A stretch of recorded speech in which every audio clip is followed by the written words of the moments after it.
नमस्कार विद्यार्थी मित्रांनो, आपलं सर्वांचं अगदी मनापासून स्वागत आहे द जीनियस अकॅडमीच्या या डिजिटल प्लॅटफॉर्मवर. मित्रांनो, येणाऱ्या काळातील आपली जी काय क्लर्क मेन्स आहे ग्रुप सीची, तर त्यासाठीच हा व्हिडिओ एक नक्की फायदेशीर ठरणार आहे. तर या व्हिडिओमध्ये काय बघणार आहेत आपण, तर जो काही आपला ग्रुप सी मेन्स झाली 2022 सालीची, तर ही 2022च्या ग्रुप सी मेन्सचा पेपर 1 जो मराठी आणि इंग्रजी आहे, तर तो आपण या व्हिडिओमध्ये डिस्कस करणार आहोत. मी मागील व्हिडिओमध्ये सांगितल्याप्रमाणेच 2022चा आपण घेणार आहोत, यासोबतच 2021चा देखील व्हिडिओ घेणार, आपला क्वेश्चन पेपर घेणार आहोत. आणि 2020ला काही एक्झाम झाली नव्हती, तर त्या अनुषंगाने आपण 2019चा एक असे 3 क्वेश्चन पेपर आपण याच्यामध्ये घेणार आहोत या सिरीजमध्ये. तर नक्कीच तुम्हाला या येणाऱ्या क्लर्कच्या मेन्ससाठी किंवा ग्रुप सीच्या टॅक्स वगैरेच्या मेन्ससाठी तर नक्कीच याचा फायदा होईल, किंवा येणाऱ्या ग्रुप बीच्या मेन्ससाठी देखील तुम्हाला हा व्हिडिओ फायदेशीर ठरणार आहे. तर चला आपण डायरेक्टली आता क्वेश्चनकडे जाऊयात, मराठी व इंग्रजी. आता याच्यामध्ये जर तुम्हाला ढोबळमानाने जर सांगायचं म्हटलं, तर मराठीमध्ये तुम्हाला 99% क्वेश्चन तुम्हाला हे मोरा वाळिंबे सरांच्या पुस्तकामधील दिसून येतील. मोरा वाळिंबे त्याच्यातील देखील आपण खूप असा स्पेसिफिक पार्ट जो आपल्याला वाचायचा आहे किंवा अभ्यासायचा आहे, त्याच्यातूनच आयोग वारंवार प्रश्न विचारत आहे, तर तो देखील आपण याच्यामध्ये बघणार आहोत. आणि याच्याविषयी तुम्हाला अजून डिटेलमध्ये जाणून घ्यायचं असेल तर आपलं द जीनियस अकॅडमी जे ॲप आहे, त्याच्यावरती आपण एक कोर्स सुरू केलेला आहे बघा, शुअर शॉर्ट मराठी इंग्रजी. तर जे काही शुअर शॉर्ट टॉपिक आहेत वारंवार आयोग ते विचारत आहे, म्हणजे त्यांचे 90% चान्सेस आहेत, तुम्ही कुठलाही क्वेश्चन पेपर काढला तरी तुम्हाला ते टॉपिक त्या ह्याच्यामध्ये दिसतील, क्वेश्चन पेपरमध्ये दिसणार, म्हणजे दिसणारच. जसे बघितलं आपण शब्दाच्या जाती ज्या आहेत, तर शब्दांच्या पहिल्या 4 जातीविषयी विचारत नाहीत, पण शब्दाच्या पुढच्या जाती आहेत 5, 6, 7, 8, म्हणजे आपले शब्दविग्यावी असतील, उभयान्वयावी असतील, केवळ प्रयोगी आणि क्रियाविशेषणावे, तर याच्यावरती आयोग वारंवार प्रश्न विचारत आहे. तर असे जे शुअर शॉर्ट टॉपिक आहेत आपण त्या छोट्याशा कोर्समध्ये घेणार आहोत. त्याला तुम्हाला बघण्यासाठी जास्त काही खूप वेळ लागणार नाही आहे. खूप शॉर्टमध्ये आपण एक ते कोर्स काय घेण्याचा प्रयत्न करूयात, जेणेकरून तुमचा खूप सध्या एक्झामला वेळ तसा कमीच राहिलेला आहे, तर तुमची फास्टमध्ये रिव्हिजन कशी होईल, तर त्याच अनुषंगानं तो तुम्हाला कोर्स नक्कीच फायदेशीर ठरू शकतो. जर इंटरेस्टेड असाल तर खाली द जीनियस अकॅडमी ॲपची लिंक दिलेली आहे, तिथून तुम्ही ते ॲप डाउनलोड करून कोर्स परचेस करू शकता. तर चला आपण आता प्रत्यक्ष प्रश्नांकडे जाऊयात.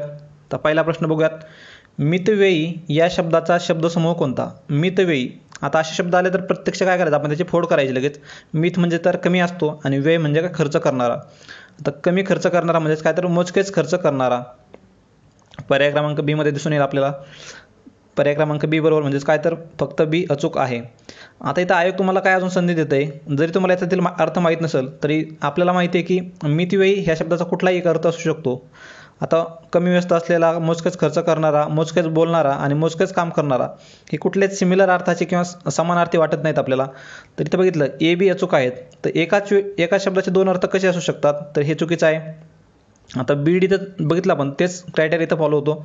बी आणि डी मोजकंच खर्च करणारा आणि मोजकंच काम करणारा, काहीच याच्यामध्ये समानार्थी नाही आहे, त्याच्यामुळे बी आणि डी सोबत बरोबर असणं हेच शक्यच नाही आहे. त्याच्यामुळे मितव्ययीचे हे 2 ऑप्शन असणं शक्य नाही आहे. आपल्याला 2 आणि 4 पैकी निवडायचे, फक्त बी किंवा फक्त सी.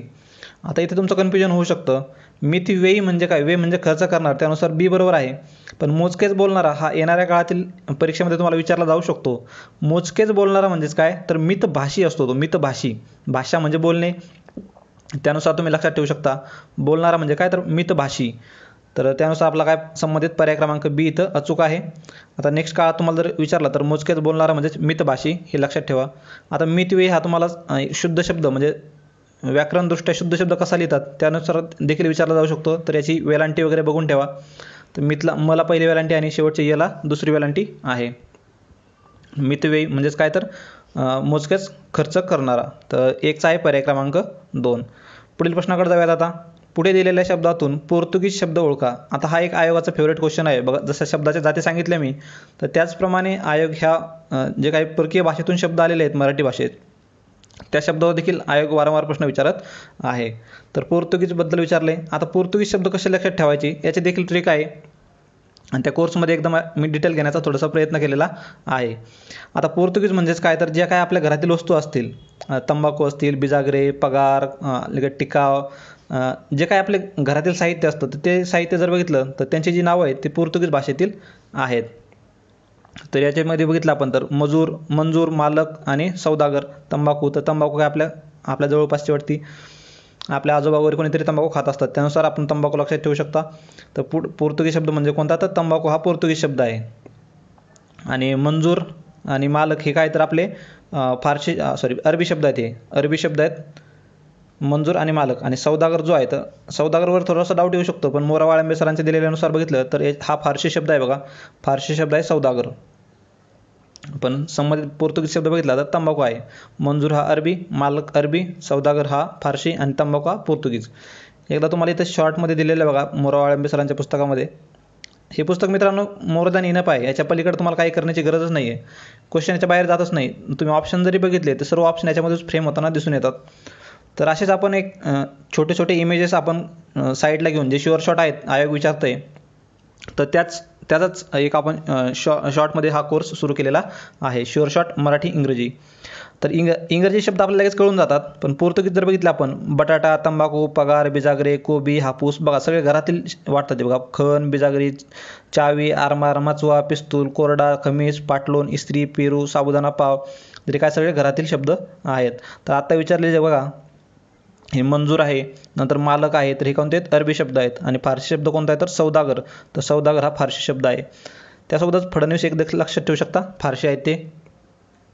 तर संबंधित प्रश्नाचं जर बघितलं आपण, तर पर्याय क्रमांक काय, तर 3 इथं योग्य ठरणार आहे. यासोबतच तुम्हाला इतर भाषेतील ते गुजरातीमधील शब्द, तर हे देखील इथं विचारले जाऊ शकतात. तर 2चा आहे पर्याय क्रमांक 3 इथं योग्य उत्तर. नंतर तिसरा प्रश्न बघूयात. आता याच्यावेळी देखील मी समानार्थी शब्द पूर्ण एका व्हिडिओमध्ये कव्हर केलेले आहेत. खाली डिस्क्रिप्शनमध्ये लिंक आहे, यूट्यूबवर तुम्ही ते बघू शकता. तर चंद्र या शब्दाचे विविध अर्थ असलेले शब्द वापरून बनवलेले वाक्य, एक प्रकारे काय त्यांनी आपल्याला तर चंद्राचे समानार्थी शब्द विचारलेले आहेत. तर या सर्व समानार्थी शब्दांचा व्हिडिओ मी खाली बनवलेला आहे, डिस्क्रिप्शनमध्ये लिंक आहे, तिथून तुम्ही तो बघू शकता.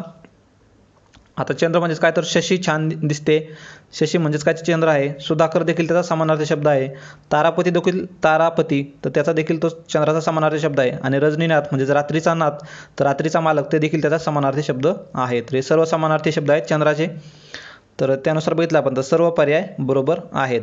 आणि जर तुम्हाला एखादा माहीत नसेल, आता शशी माहिती आहे, सुधाकर माहिती आहे, आणि तारापती जर माहीत नाही, तर रजनीनाथ माहिती आहे, म्हणजे ABD माहिती आहे तुम्हाला, ABD तसं ऑप्शन नाही आहे. जर अशा ठिकाणी जर तुम्हाला असं दिसलं की एखादा ऑप्शन आपल्याला माहीत नाही, तर असा आपला एक हॉलिस्टिक अप्रोच ठेवायचा की सर्वसमावेशक जास्तीत जास्त उत्तरे बरोबर घेऊन जाण्याचा प्रयत्न करायचा. उगाच रिकामं जास्त डोकं लावायचं नाही तिथं. रिकामं डोकं लावले तर तुम्ही नक्की तुम्हाला जाणून येईल बघा, तुम्ही चुकता म्हणजे चुकताच. तर रिकामं डोकं लावायचं नाही, हॉलिस्टिक अप्रोच ठेवायचा, जास्तीत जास्त बरोबर घेऊन चालायचं आणि सर्व पर्याय बरोबर आहेत ते ऑप्शन तुमचं चूज करण्याचा जास्तीत जास्त प्रेफरन्स ठेवायचा. तर 3चा आहे पर्याय क्रमांक 4 इथं योग्य उत्तर. नंतर 4था प्रश्न बघूयात. अकारांत पुल्लिंगी नामाचे सामान्य रूप कसे असते. आता याच्यामध्ये बघितलं तुम्ही तर 2-3 टॉपिक आहेत बघा.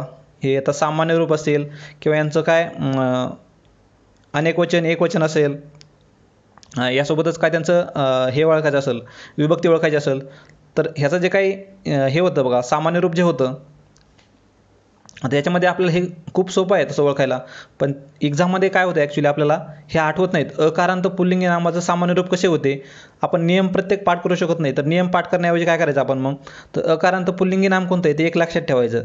आता अकारांत पुल्लिंगी म्हणलं आहे, अकारांत म्हणजे ज्याचा शेवट अने होतो.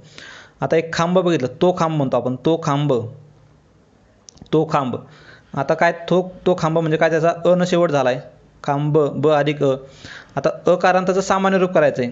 सामान्य रूप म्हणजेच काय, तर याला आपण विभक्ती प्रत्यय जर जोडला समोर तर काय होईल, तर त्या खांबाला शेळी बांधली, तर त्या खांबाला तर अचं काय झालं शेवटी ब होतं फक्त, तर बचं बा झालं, म्हणजे अचं आ झाला तो, म्हणजे काय होणार तो जो सामान्य रूप आकारांत होते. आकारांत. वर्ग वर्गात, तो वर्ग त्या वर्गात, अचं काय झाला आ झाला, तर अकारांत पुल्लिंगी नामाचे सामान्य रूप कसे होते, तर ते आकारांत होते. तर अशा ठिकाणी काय करायचं, तुम्ही फक्त पुल्लिंगी नामं जी आहेत ती 4-5 पुल्लिंगी नामं तुम्ही लक्षात ठेवायची. अकारांत पुल्लिंगी नामे, इकारांत पुल्लिंगी नामे असतील तर ती लक्षात ठेवायची. नंतर तसेच स्त्रीलिंगी नामे आणि नपुंसकलिंगी नामे. तर हे एक 15 जर तुम्ही असे वर्गसारखे नामं लक्षात ठेवली तर तुमचे 3 टॉपिक इथं आरामात कव्हर होऊन जातात बघा मित्रांनो. तर या अकारांत पुल्लिंगी नामाचे सामान्य रूप कसे होते, तर आकारांत होते. 4चा आहे पर्याय क्रमांक 2. नंतर इकारांत नामे स्त्रीलिंगी असतात बघा, पुन्हा ते चालेल बघा. इकारांत नामे स्त्रीलिंगी असतात, मात्र काही इकारांत नामे पुल्लिंगी असतात, ती डॅश डॅश यांची असतात. आता इकारांत नामे कशी असतात, पुल्लिंगी असतात. आता बाई उदाहरण घेतलं आपण, बाई, तर ही काय इकारांत आहे हा, तर ती बाई असते म्हणजे काय, ती स्त्रीलिंगी आली ती बाई. मात्र काही इकारांत नामे हे पुल्लिंगी असतात, म्हणजे ज्याच्या शेवटी ई देखील येतो किंवा वेलांटी येते ज्यांना, तर ते काय असतात, पुल्लिंगी असतात. तर ती कोणती नामे असतात, तर ती काय असतात, एक प्रकारे व्यावसायिकांची नावे असतात. आपण बघितलं कोणतं उदाहरण घेता येईल, माळी, कोळी, नंतर अजून वाणी, असे उदाहरण जर बघितले आपण तर ही व्यावसायिकांची नावे आहेत. आणि त्याच्या शेवट काय, तर इकारांताने शेवट होतो, त्याचा अंत होतोय. तर ती इकारांत नामे कशाची असतात, तर व्यावसायिकांची असतात. 5वाचा आहे पर्याय क्रमांक 3 इथं योग्य उत्तर. तर आता मित्रांनो, हे 50-50 जे क्वेश्चन आहेत, मराठी आणि मराठीचे 50 आणि इंग्लिशचे 50, म्हणजे अगोदर 60 मराठी राहायचे आणि 40 इंग्लिशचे राहायचे. या क्वेश्चन पेपरमध्ये देखील तुम्हाला 60-40 असं प्रमाण मिळून येईल. पण येणाऱ्या काळातील आता एक्झाममध्ये 50-50 असं वेटेज असणार आहे. तर या 50 मराठीपैकी तुमचे कमीत कमी एक 46 ते 48च्या दरम्यान तरी तुमचा स्कोर येणं अपेक्षित आहे. कारण मराठीमध्ये चुकण्यासारखं नाहीच मित्रांनो. तुम्ही एकही प्रश्न तुम्ही तुमच्या मोरावाळे सरांच्या ते एक शब्दसंग्रहामधून आणि व्याकरणाच्या पुस्तकामधून तुम्हाला बाहेरचं दिसून येणार नाही. तर इकारांत नाम बघितलं आपण, 5वाचा आहे पर्याय क्रमांक 3. नंतर 6व्याचा बघू, तो भरभर बोलतो. यातील भरभर हा शब्द अव्ययाचा कोणत्या अव्ययाचा प्रकार आहे. तर बोलण्याविषयी सांगतोय भरभर, म्हणजेच काय, तर तो क्रियाविषयी सांगतोय, म्हणजेच क्रियाविशेषण अव्यय असणार आहे. बघा, शब्दाच्या जातीपैकी मी सांगितलं होतं की 4 शब्दाच्या जाती ज्या आहेत ते त्यावर विचारला जातो. क्रियाविशेषण अव्यय, शब्दयोगी अव्यय, उभयन्वयी अव्यय आणि केवल प्रयोगी अव्यय. हे एकदम डिटेलमध्ये करून ठेवा मित्रांनो. याची उदाहरण एकदम डिटेल पाठच करून ठेवा. याच्यावरती शुअर शॉर्ट प्रश्न येणार म्हणजे येणारच आहे. आता तो बरोबर बोलतो म्हणजे काय, तर तो क्रियाविशेषण आहे. 6व्याचा आहे पर्याय क्रमांक 1 इथे योग्य उत्तर. नंतर 7वा प्रश्न बघूयात. बघा, पुन्हा त्याच्यावर आला प्रश्न, किंवा, अथवा, की, अगर हे शब्द उभयान्वयी अव्ययातील कोणत्या प्रकारातील आहेत. आता उभयान्वयी अव्ययाचे प्रकार आहेत बघा. ह्या उभयान्वयी अव्ययाचे काही प्रकार आहेत, त्या कोणत्या प्रकारातील आहे तो. तर उभयान्वयी अव्ययाच्या कोणत्या, तर किंवा, आता एक कॉमन सेन्स लागू शकतो. समुच्चय होतोय का, समुच्चय म्हणजेच काय, तर मिलन होणे किंवा एकत्र येणे. ह्याला काय, तर आणि लागेल तेव्हा समुच्चय होईल. आणि, व, तर समुच्चय नाही ते. नंतर विकल्प, तर हा विकल्प नक्की सांगतात, म्हणजे तू, अथवा, ती, किंवा ती किंवा ते, तर असा काही विकल्प सांगतात ते. तर ते विकल्प बोधक आहेत. न्यूनत्व बोधकमध्ये काय सांगितलं त्याचं म्हणजे शेतकऱ्यांनी नांगरणी केली पण पाऊस पडलाच नाही. पण म्हणजे काय, न्यूनत्व म्हणजे एक प्रकारे शून्यत्व दाखवलं जातं तिथं. तर ते म्हणजे काही उपयोग झाला नाही एक प्रकारे असं दाखवलं जातं न्यूनत्व. नंतर परिणाम बोधक म्हणजे एखाद्या घटनेचा म्हणजे अभ्यास केला म्हणून पास झाला, तर एखाद्या घटनेचा परिणाम दाखवला जातो तिथं. पण विकल्पामध्ये हे शब्द असतात किंवा, अथवा, की, अगर, तर हे विकल्प बोधक उभयान्वयी अव्यय आहेत. तर पर्याय क्रमांक 7व्याचा 2 इथे योग्य राहील. नंतर केवल प्रयोगी अव्ययांच्या योग्य जोड्यांचे गट ओळखा. आता बघा, केवल प्रयोगी पुन्हा आलं. केवल प्रयोगी मी सांगितल्याप्रमाणे क्रियाविशेषण अव्यय, शब्दयोगी अव्यय, उभयान्वयी अव्यय आणि केवल प्रयोगी अव्यय. याच्यावरती तुम्हाला इथे 4 प्रश्न दिसून आले. बघा, 5वा प्रश्न देखील खाली आहे शब्दयोगी अव्ययाबद्दल. आणि येणाऱ्या ग्रुप्सला देखील मेन्सच्यामध्ये तुम्हाला देखील याचप्रमाणे तिथं प्रश्न दिसून येणार आहेत. 5 प्रश्न तर तुमचे कुठेच गेलेले नाहीत या 4 शब्दांच्या जातींवर. आता केवल प्रयोगी अव्ययांच्या योग्य जोड्यांचे गट ओळखा. तर चला ओळखूयात मग. शोकद्योतक, हाय रे, आई, आई ग, तर हे शोकद्योतक आहेत. नंतर स्वीकारोद्योग, ठीक आहे, बरं आहे, होय, आपण म्हणतो ना स्वीकार करताना, ठीक आहे, बरं आहे, जाऊया, बरोबर आहे. संबोधन देतो, अरे, अगो, हो. संबोधन म्हणजे काय, एक प्रकारे हाक मारणे असते, अरे म्हणतो आपण, अरे, तर हे बरोबर आहे. आश्चर्यद्योतक, आहा, अरे बापरे, ओ हो, तर हे काय आश्चर्यद्योतक आहेत, बरोबर आहेत ते. तर त्यानुसार बघितलं आपण ते शोक बरोबर आहेत. आपण एखाद्याला शोक म्हणतो, आई, आई, आई ग, तर चांगला होता, वाईट झालं, हाय रे, तर हे काय शोक आहेत एक प्रकारे. तर सर्व बरोबर आहेत. तर पर्याय क्रमांक 4 इथं सर्व बरोबर आहेत. नंतर पुढील प्रश्न बघूयात. 9वा प्रश्न हा PYQ आहेत मित्रांनो, हा PYQ. नंतर देखील, ना, पण, मात्र, सुद्धा, ही. आता हे सर्व ॲज इट इज लाईन तुम्हाला मोरावाळे सरांच्या पुस्तकामध्ये दिसून येईल बघा. देखील, ना, पण, मात्र, सुद्धा, ही काय आहेत, तर ही काय तर शुद्ध शब्दयोगी अव्यय आहेत. आता शुद्ध शब्दयोगी अव्यय म्हणजे काय म्हणता येईल याला, तर आपण बघितलं मग असे सामान्य रूप होतं ना, काय अकारांतचं आकारांत होतं. तर तसे हे जर शब्द त्याच्या मागे जर जोडली तर ते शब्दाचं सामान्य रूप होत नाही. म्हणजे शब्द आहे तसाच राहतो, शुद्ध शब्द राहतो, तो बदलत नाही. आता आपण मग असे एक शब्द बघितलं बघा, खांब, तर खांबाला झालं, बचं काय, बाला झालं, बा झालं, खांबाला. तर पण हे शब्द जर त्याच्या मागे लागले, आता तू आहे आणि तुला काय प्रत्यय लावला, आपण च लावला, तूच, तर काय तू मध्ये काही बदल झाला का, सामान्य रूप लागल्यानंतर देखील सामान्य रूप झालं का त्याचं काही, तर काहीच बदललेलं नाही आहे. त्याच्यामुळे काय ह्याला शुद्ध शब्दयोगी अव्यय असे म्हणतात. नंतर पुढील प्रश्न बघूयात. कागदपत्र, कामकाज, बाजारहाट हा अभ्यस्त शब्दांचा प्रकार कोणता? आता अभ्यस्त म्हणजेच काय तर द्वित्व किंवा रिपीट होणे तो. कागदपत्र, द्वित्व, कागदपत्र, कामकाज, बाजारहाट हा अभ्यस्त शब्दांचा कोणता प्रकार आहे? तर कागदपत्र, आता पूर्ण शब्द रिपीट झाला तर त्याला पूर्णाभ्यस्त म्हणतात. हे जे अभ्यस्त शब्दाचे देखील 3 प्रकार आहेत बघा. पूर्णाभ्यस्त, अंशाभ्यस्त आणि अजून एक प्रकार आहे बघा, त्याचा कुठला आठवत नाही मला एक्झॅक्टली तो आता. पूर्णाभ्यस्त, अंशाभ्यस्त आणि अनुकरणवाचक. अनुकरणवाचक असतो. तर अनुकरणवाचक, पूर्णाभ्यस्त आणि अंशाभ्यस्त असे 3 प्रकार आहेत बघा अभ्यस्त शब्दांचे. तर आता पूर्णाभ्यस्त म्हणजे कसा? तर पूर्ण शब्द रिपीट होतो त्याला. पूर्ण शब्द रिपीट होतो. आता भरभर, भर हा काय पूर्ण शब्द रिपीट झालेला आहे. तर याचप्रमाणे कागदपत्र, आता कागद आणि पत्र याचा समानार्थी शब्द आहेत. असे समानार्थी शब्द सोबत घेतले आणि ते प्रकारे काय रिपीट झालेले आहेत ते. पण पूर्ण आहे शब्द तसा रिपीट झाला आहे का? तर बिलकुल नाही. तर कागदपत्र याचा काय अर्थ होणार? मग तो अर्धा शब्द रिपीट झाला आहे तर तो अंशाभ्यस्तमध्ये जाईल. कामकाज, काम आणि काज तेच. बाजार आणि हाट, हाट म्हणजे बाजारच असतो आणि बाजार म्हणजे बाजारच. तर हे काय तर अंशाभ्यस्त आहेत. अर्धे शब्द रिपीट झालेले आहेत. तर अनुकरणवाचक काय असतं? एक प्रकारे जो काय आवाज असतो त्या आवाजानुसार त्याला अनुकरणवाचक म्हणतात. अनुकरण म्हणजे कसं? तर एक कुठलाही आवाज म्हणता येईल त्याला. झुळझुळ, आता झुळझुळ हा एक रिपीट झाला आहे पूर्ण शब्द, पण हा काय एक आवाज दर्शवतो, त्यानुसार तो अनुकरणवाचक होईल. तर संबंधित प्रश्नाचं पर्याय क्रमांक 2 इथं योग्य उत्तर आहे. आता पुढील प्रश्नाकडे जाऊयात. प्रश्न क्रमांक 11 बघूयात. आता या 11व्या प्रश्नामध्ये त्यांनी संयुक्त वाक्य याच्यावरती आपल्याला प्रश्न विचारलेला आहे. आता संयुक्त वाक्य आपल्याला सर्वांनाच माहिती आहे, त्या कोर्समध्ये मी सांगितल्याप्रमाणे संयुक्त वाक्याचे किती 4 प्रकार आहेत बघा. पहिला प्रकार आहे त्याचा समुच्चयबोधक. समुच्चयमध्ये काय आणि व म्हणजे 2 वाक्य एक प्रकारे समुच्चय होतो किंवा जोडले जातात म्हणजे समुच्चयबोधक संयुक्त वाक्य. दुसरा आहे तो विकल्पक किंवा वैकल्पिक संयुक्त वाक्य. त्यातमध्ये काय किंवा व किंवा असणार किंवा म्हणजे जे काय ऑरमध्ये असतात ना तर ते विकल्पामध्ये येतात. तिसरा आहे आपला न्यूनत्वबोधक आणि चौथा आहे परिणामबोधक. तर हे 4 वाक्याचे संयुक्त वाक्याचे प्रकार आहेत. तर बघूयात आता एक 1 बाय 1 बघूयात ऑप्शन. तर पर्याय क्रमांक 1 बघितला आपण तर पुढील धरणातील साठा वाढला कारण आधीचे धरण भरून वाहिले. तर कारणबोधक झालं वाक्य. कारणबोधक म्हणजे कोणत्याही मिश्र वाक्याचा प्रकार झाला तो. नंतर दुसरा ऑप्शन जर बघितला तर आधीचे धरण भरून वाहिले म्हणून पुढील धरणाच्या साठ्यातही वाढ होत गेली. आता हे काय झालं? परिणामबोधक. आणि परिणामबोधक म्हणजेच आपला संयुक्त वाक्याचा प्रकार आहे. तरी आपण खालचे ऑप्शन बघूयात. आधीचे धरण भरून वाहिल्याने पुढील धरणांचा साठा वाढला तर काय साधं वाक्य झालं आहे.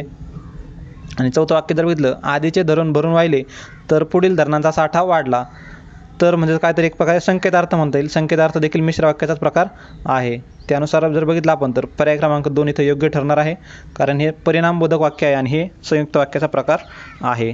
त्यानुसार आपल्याला काय पर्याय क्रमांक प्रश्न क्रमांक 11चं पर्याय क्रमांक 2 इथं योग्य उत्तर मिळणार आहे. तर बघा संयुक्त वाक्य किंवा मिश्र वाक्य किंवा केवळ वाक्य याच्यावरती देखील आयोग वारंवार प्रश्न विचारत आहे. नंतर पुढील प्रश्न बघूयात 12वा प्रश्न. होय हाच तो माणूस तुला फसविणारा या वाक्याचे प्रश्नार्थी वाक्य रूप ओळखा. आता प्रश्नार्थी वाक्य करायचे काय? विधानार्थी वाक्य दिले त्याचा प्रश्नार्थी करायचं आहे. आता होय कॉमा दिला आहे, नंतर हाच तो माणूस तुला फसविणारा. तर अशा ठिकाणी काय करायचं? जेवढे वाक्याचे एक प्रकारे भाग पाडून दिलेत किंवा कॉमा टाकून दिलेत तर त्या प्रत्येक ह्याचा प्रश्न बनवायचा आपण. तर होय म्हणजे काय? तर ह्याचं उत्तर येईल बघा काय हाच तो माणूस तुला फसविणारा. तर हे त्याचं योग्य उत्तर असणार आहे प्रश्नार्थी वाक्यात. तर बाकीच्या जवळ बघितलं तर ते योग्य ठरत नाही आहेत. तुला फसविणारा हा माणूस आहे हे साधं वाक्य दिले आहेत. क्वेश्चन मार्क देखील सूट होत नाही त्याला. नंतर पर्याय क्रमांक 3 जर बघितला फसविणारा माणूस हाच आहे, काही सेन्सच होत नाही आहे. तोच हा फसविणारा माणूस आहे हे देखील काही इथं प्रश्न तयारच होत नाही आहे.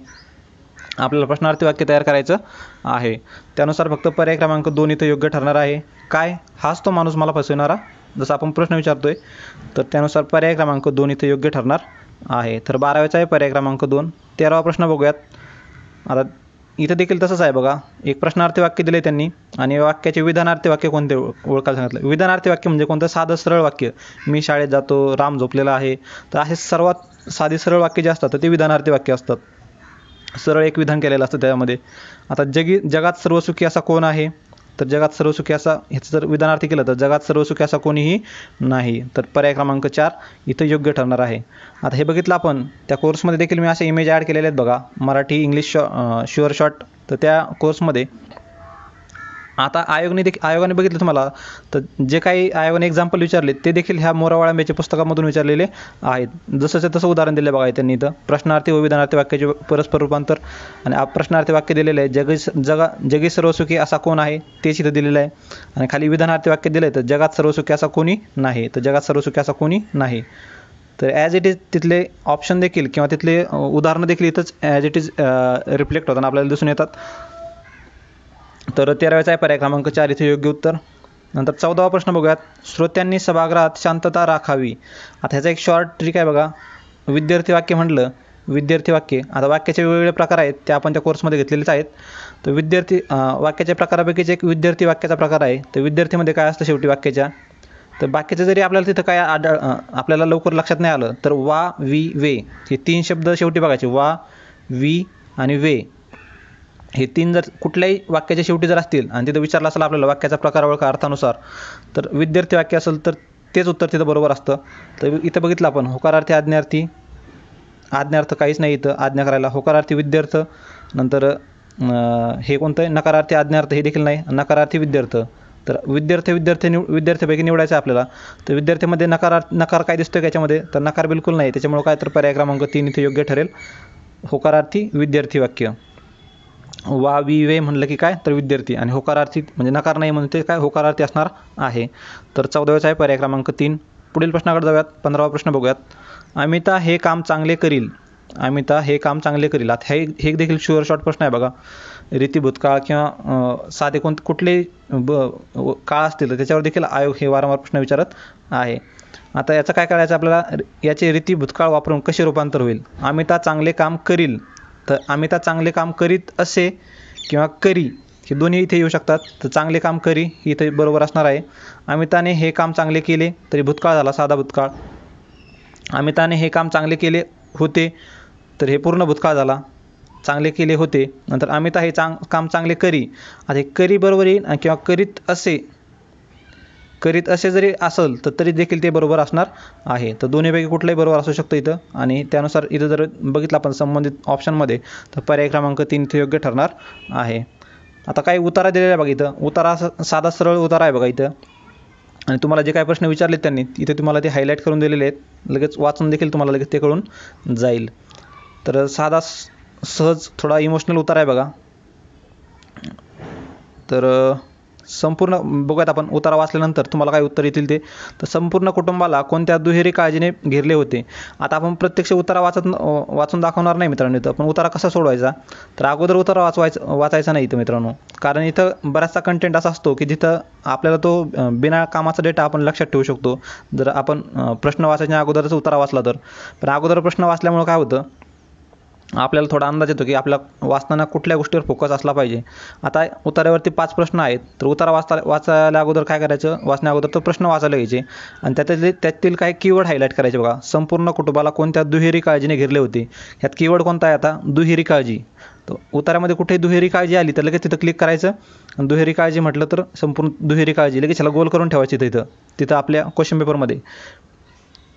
मी तर असा क्वेश्चन पेपर सोडायला घेतला तर माझा पॅसेज इतका खराब केलेला असतो मी, रेषा मारून गोल किंवा सर्कल करून असे लगे आपल्याला क्लिक होतं ते उत्तर सापडायला. तर त्यानुसार तुम्ही एक दुहेरी काळजी लगेच इथं उतारा वाचताना तुम्हाला दुहेरी काळजी आली लगेच तिथं गोल करून ठेवायचं.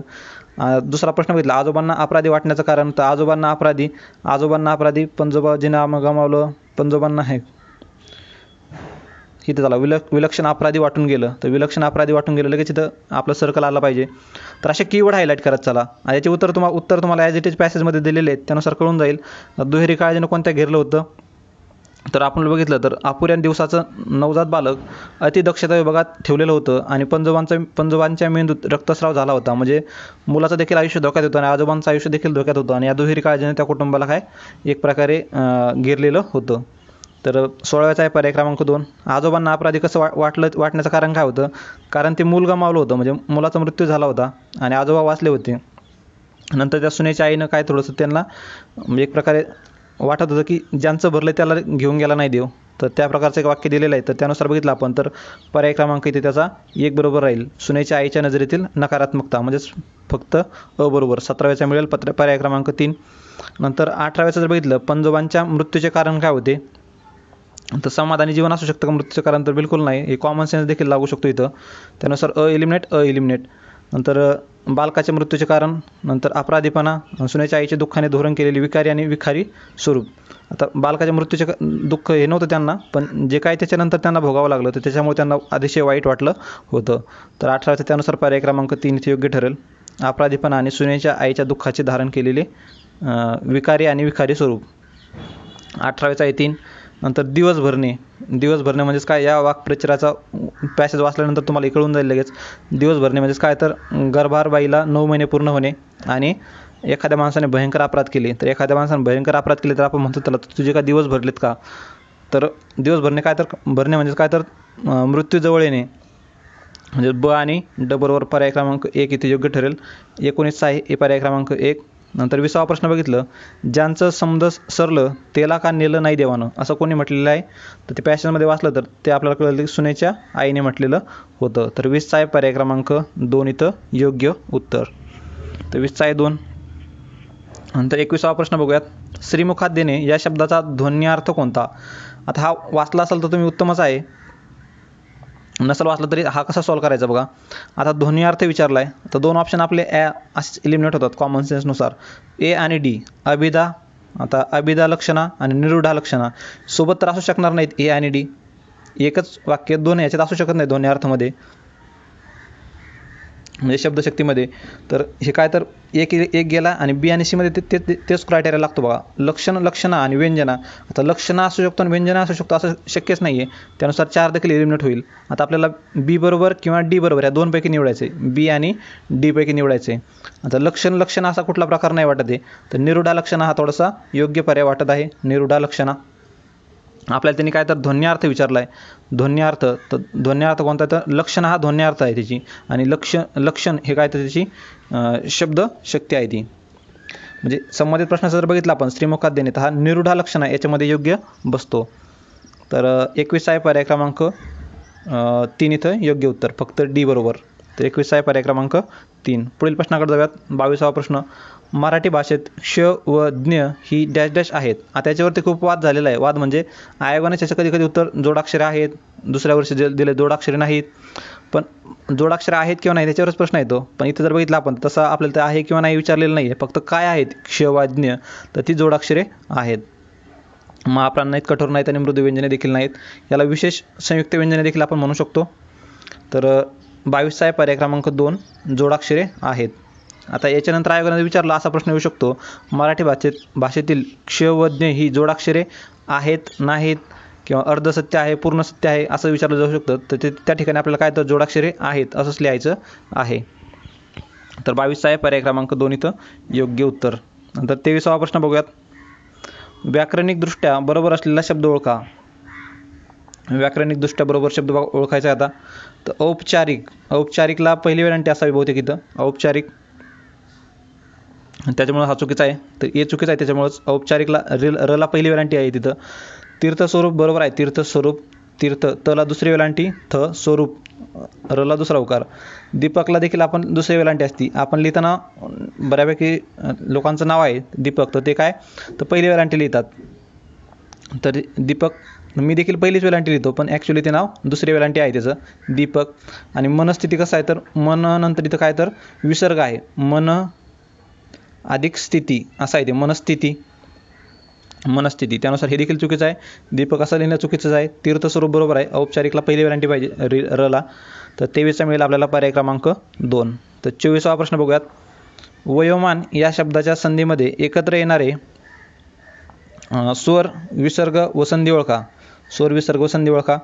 तर वयोमानचं जर आपण संधी विग्रह जर बघितलं याचा, आता याच्यामध्ये काय? तर विग्रह कुठं होणार आहे? वय अधिक मान इथं यमध्ये होणार आहे फक्त. तर याचा पुढे जर बघितलं आपण तर य अधिक अ अधिक विसर्ग, य अधिक विसर्ग अधिक मान होईल. तर हे विसर्गाचं काय होईल? तर यो होतो. मग य अधिक ओ आणि नंतर मान, वयोमान. तर पर्याय क्रमांक 4 इथं योग्य आहे. तुम्हाला हे ॲज इट इज मोरावाळे सरांचे जे काही उदाहरणं दिलेली आहेत पुस्तकामध्ये संधीच्या, ते सर्व उदाहरणं पाठ करायची. त्यातून एक प्रश्न 100% येतो, म्हणजे येतोच त्यातली संधीमध्ये. तर वयोमानचं काय, तर पर्याय क्रमांक 4 इथे योग्य ठरणार आहे. आता व य अधिक म असं डायरेक्ट येणार नाही, याच्यामध्ये काहीतरी स्वर तुम्हाला ॲड करावा लागत असतो. तर डायरेक्ट इथं व्यंजन लावून जमणार नाही, त्यामुळे हा चुकीचा आहे. य नंतर डायरेक्ट विसर्ग हे देखील चुकीचं आहे, हे देखील चुकीचं आहे. य नंतर डायरेक्ट विसर्ग नसतो, य नंतर अ असतो, अ नंतर विसर्ग असतो. तर 24चा आहे पर्याय क्रमांक 4. नंतर 25वा प्रश्न बघूयात. हालअपेष्टा सहन करण्याचा गुण. आता हे देखील उदाहरण बघितले आपण. हालअपेष्टा सहन करण्याचा गुण ॲज इट इज तुम्हाला याच्यामध्ये दिसून येतील बघा. आपल्या मोरावाळंबे सरांच्या त्या शब्दसंग्रह पुस्तकामध्ये हे दाखवतो बघा तुम्हाला. आता हे बघा, तितिक्षा हे बघा, हालअपेष्टा सहन करण्याचा गुण, तितिक्षा. बाकीचे जरी पर्याय बघितले आपण, दानशूर, तर दानशूर देखील तुम्हाला इथे दिसून येईल बघा. त्याच्यावरती दानशूर म्हणजे दानधर्म करण्यात प्रसिद्ध असलेला. नंतर दरवेशी म्हणजे काय, तर अस्वलाचा खेळ करणारा. दरवेशी हा वेगळा शब्द थोडासा लक्षात राहू द्या, येऊ शकतो येणाऱ्या काळातील एक्झाममध्ये. दरवेशी म्हणजे काय, तर अस्वलाचा खेळ करणारा म्हणजे दरवेशी. नंतर तगाई एक पर्याय दिलेला आहे. तगाई म्हणजे काय असते, तर आपण इतिहासामध्ये वाचलेले बघा. हे तगाई तर काय, शेतकऱ्यांना मिळणारे सरकारी कर्ज जे असतं, तगाईच्या कर्जाची सोय आपली 1875च्या वेळेस दंगे झाले होते, त्यावेळेस त्यांना तगाईच्या कर्जाची सोय केलेली होती. तर शेतकऱ्यांना मिळणारे कर्ज, सरकारी कर्ज जे आहे ते तगाई म्हणतात त्यांना. तर हे होते काही समानार्थी शब्द इथं, समानार्थी म्हणण्यापेक्षा शब्दसमूहाबद्दल एक शब्द. तर हालअपेष्टा सहन करण्याचा गुण म्हणजेच काय, तर ते असते तितिक्षा. हालअपेष्टा सहन करण्याचा गुण काय, तर तितिक्षा, हे बरोबर आहे. आता अशुद्ध शब्दामध्ये देखील विचारला जाऊ शकतो तुम्हाला. जसं इथं विचारलं होतं त्यांनी तीर्थस्वरूप, औपचारिक सारखं, तर तिथं तितिक्षा विचारलं जाऊ शकतो. दोन्ही तला पहिलीच वेलांटी आहेत बघा, ती आणि नंतर क्षा, तितिक्षा. दानशूरला शला दुसरा उकार आहे, दानशूर. तर हालअपेष्टा सहन करण्याचा गुण म्हणजेच काय, तर तितिक्षा. तगाई म्हणजे काय, शेतकऱ्यांना दिलेली जे काय कर्ज असतं तर ते तगाई. दरवेशी म्हणजे अस्वलांचा खेळ करणारा, आणि दानशूर म्हणजे काय, दानधर्म करणारा. तर संबंधित प्रश्नाचा पर्याय क्रमांक 3 इथं योग्य उत्तर आहे. आता प्रयोग ओळखा. प्रयोग ओळखायला एकदम शॉर्ट ट्रिक आहे बघा. गणेशने आंबा खाल्ला, ज्याला प्रत्यय नाही तो प्रयोग. एवढंच लक्षात ठेवायचं प्रयोगामध्ये, ज्याला प्रत्यय नाही तो प्रयोग. आता गणेशने आंबा खाल्ला, यात करता कोणता आहे, गणेशने आंबा खाल्लेला कोण आहे, तर गणेश आहे, आणि खाल्लेले काय, तर आंबा आहे. मग गणेशने काय झाला, तर कर्ता झाला. कर्त्याला प्रत्यय लागलेला आहे ने, गणेश, त्याला ने प्रत्यय लागला आहे, म्हणजेच कर्तरी प्रयोग नाही. आता सकर्मक अकर्मक बघायचंच नाही, कर्तरी प्रयोग नाही, लगेच कर्तरी प्रयोग एलिमिनेट करून टाकायचा. इथं पण कर्तरीच आहे, कर्तरी प्रयोग नाही आहे. आता आंबा म्हणजे काय, तर कर्म. इथं कर्माला प्रत्यय आहे का, नाही आहे. आंबा आहे तसंच आहे, म्हणजेच कर्मणी प्रयोग आहे. पर्याय क्रमांक 3 इथं योग्य उत्तर आहे. बघा, ज्याला प्रत्यय नाही तो काय असतो, तो प्रयोग असतो. कर्त्याला प्रत्यय जर नसेल तर कर्तरी प्रयोग, कर्माला प्रत्यय नसेल तर कर्मणी प्रयोग, आणि दोघालाही प्रत्यय असेल तर भावी प्रयोग. झालं, एवढं सिंपल आहे ते. 27वा प्रश्न बघूयात आता. आईने मुलीला शाळेत पाठविले, या वाक्याचा प्रयोग ओळखा. आता ह्याची देखील एक ट्रिक आहे बघा. पाठविले, ला लिहिले कर्मभाव. ला लिहिले म्हणजेच कर्मभाव, एवढंच पाठ ठेवायचं, ला लिहिले कर्मभाव. तर 27चा मिळून जाईल आपल्याला पर्याय क्रमांक, ला लिहिले कर्मभाव, पर्याय क्रमांक 2. 27 आहे पर्याय क्रमांक 2 इथं योग्य उत्तर. कर्मभाव, संकर प्रयोग. आणि संकर प्रयोगाचे 3 प्रकार आहेत बघा. कर्तुभाव, कर्तुकर्म आणि कर्मभाव, असे 3 प्रकार आहेत संकर प्रयोगाचे. संकर प्रयोग म्हणजेच काय, तर तो कर्तरी प्रयोग देखील असतो आणि कर्मणी प्रयोग देखील असतो. आता कर्मभाव म्हणजेच काय, तर तो कर्मणी प्रयोग देखील आहे आणि भावी प्रयोग देखील आहे. कर्तुकर्म म्हणजे काय, तर तो कर्तरी देखील प्रयोग आहे आणि कर्मणी प्रयोग देखील आहे. तसंच इथं लागू होतं. तर संबंधित प्रश्नाचं पाठविले, ला लिहिले म्हणजेच काय, तर कर्मभाव, संकर प्रयोग. पर्याय क्रमांक 2 इथे योग्य ठरणार आहे. 28वा प्रश्न बघूयात. कोणत्या विभक्तींच्या एकवचनाला प्रत्यय नाहीत, तर सर्वांनाच माहिती, प्रथमा आणि संबोधन. संबोधन म्हणजेच हाक मारणे असतं. हाक मारण्याला कधी प्रत्यय लागत नाही आणि प्रथमाला देखील प्रत्यय नसतो. 28चा आहे पर्याय क्रमांक 2. 29वा प्रश्न बघूयात. संकेतार्थी वाक्याची उदाहरणे अचूक ओळखा. संकेतार्थी, तर मुलांनी जर मन लावून अभ्यास केला असता तर त्यांना परीक्षेत चांगले यश मिळाले असते. संकेतच आहे. मुलांनी जर अभ्यासाकडे दुर्लक्ष केले असते तर त्यांना परीक्षेत चांगले यश मिळाले नसते. मुलांनी जर अभ्यास केला नसता तर त्यांना परीक्षेत चांगले यश मिळाले नसते. मुलांनी जर अभ्यास केला नसता तर त्यांना यश मिळाले नसते. मुलांनी जर नीट अभ्यास केला नसता तर त्यांना परीक्षेत कमीच गुण मिळाले असते. तर काय ते 29मध्ये, तर सर्वच विधाने ही बरोबर आहेत. तर सर्वांचा जवळपास अर्थ हा सिमिलरच येतोय. आणि जर तरने जोडलेली वाक्य काहीतरी संकेतार्थी वाक्य असतात. संकेतार्थी म्हणजे कोणता, तर मिश्र वाक्याचा प्रकार आहे तो. त्यानुसार 29चा मिळेल आपल्याला पर्याय क्रमांक 4 इथं योग्य उत्तर. आणि जरी तुम्हाला काही कन्फ्युजन असेल एखाद्या प्रश्नामध्ये, तर अगोदर सांगितल्याप्रमाणेच वरीलपैकी सर्ववर आपला काय फोकस थोडासा असला पाहिजे अननोन प्रश्नामध्ये. थोडंसं पाणी घेतो मी.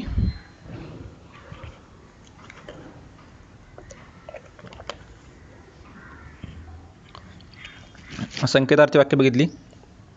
नंतर 30वा प्रश्न बघूयात. जोड्या जुळवा. गट अ आणि गट ब मध्ये काही उदाहरणं दिली त्यांनी. आता हे वाक्याच्या अर्थानुसार इथे त्यांनी विचारलेले आहेत. स्वार्थी, प्रश्नार्थी, विधानार्थी, उद्गारार्थी.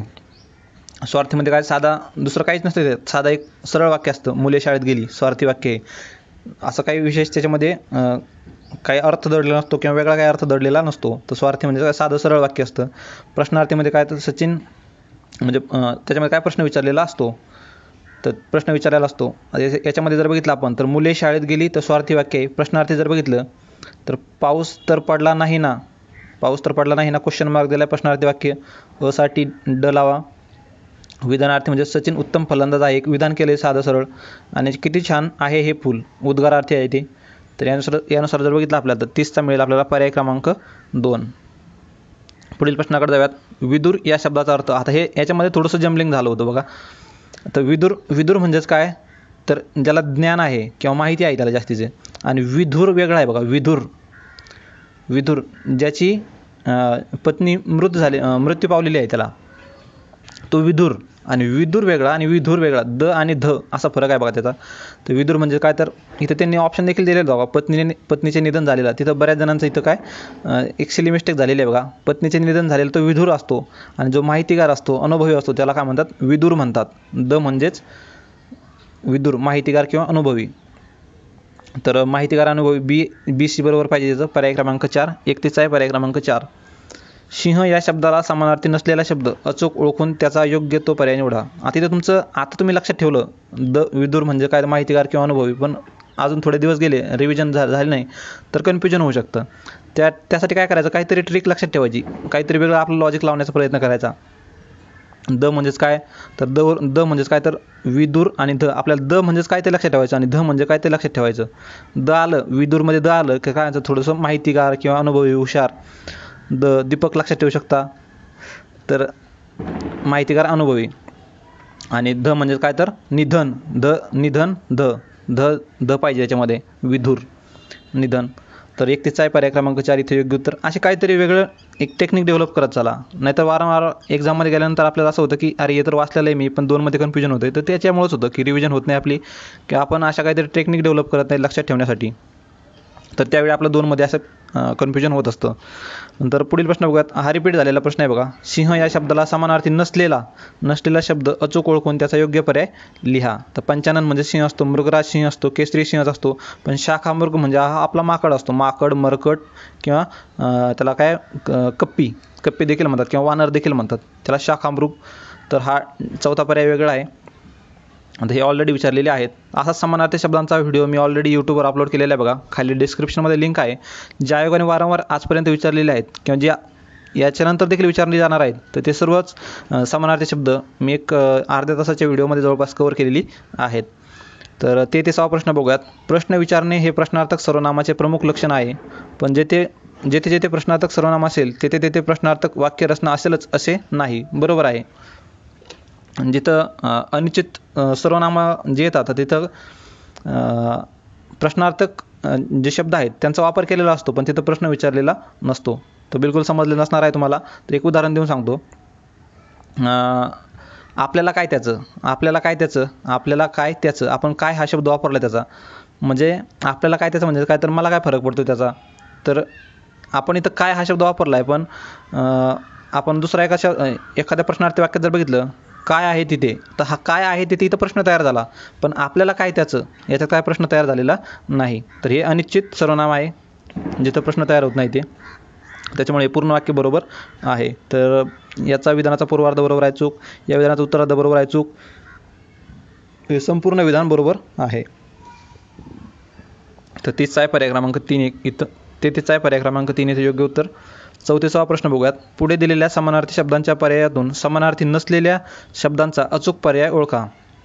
समानार्थी नसलेल्या, आता अली, मिलिंद, मधुकर, भ्रमर, आपला काय भुंगेचे समानार्थी शब्द आहेत हे. नंतर चंद्रिका, कौमुदी, ज्योत्स्ना, यामिनी हे पण बरोबर आहेत, सर्व समानार्थी शब्द आहेत. रात्री संबंधित समानार्थी शब्द आहेत.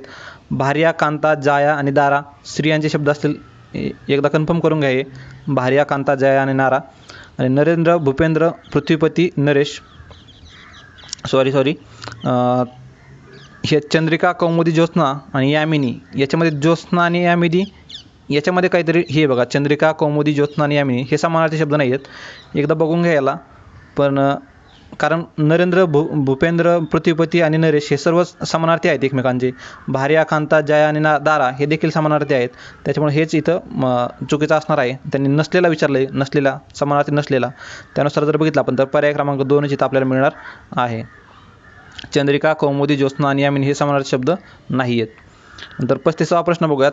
खालीलपैकी अनुस्वारयुक्त चुकीचा गट ओळखा. चुकीचा गट तर जे शब्दाच्या शेवटच्या अक्षरावर अनुस्वार देतात तर ते चुकीचे अनुस्वार आहेत बघा. कामे, जाऊ तर हे चुकीचे अनुस्वार आहेत. अगोदरच्या मराठी भाषा जी होती तर त्या लिखाणामध्ये अशा शब्दांचा एक उपयोग केला जायचा, पण सध्या आधुनिक भाषेमध्ये तसा आपण उपयोग करत नाहीत. तर त्यानुसार 35चा आहे पर्याय क्रमांक 4. आता मोरा वाळंबे सरांच्या शेवटच्या भागामध्ये किंवा शेवटच्या काही पानावरती तुम्हाला दिसून येईल बघा, लेखनविषयक नियम त्यामध्ये दिलेलं आहे बघा हे. तर चुकीचा गट जर बघितला आपण तर पर्याय क्रमांक 4 योग्य ठरेल. नंतर 36वा प्रश्न बघूयात. ससेमिरा लावणे याचा अर्थ काय आहे. आता ससेमिरा लावणं म्हणजेच काय तर एकसारखा तगादा लावणे. एकाच गोष्टीसारखी सारखी मागणी करणे. तर पर्याय क्रमांक 3 इथे योग्य ठरेल. 36चा आहे पर्याय क्रमांक 3. 37वा बघूयात.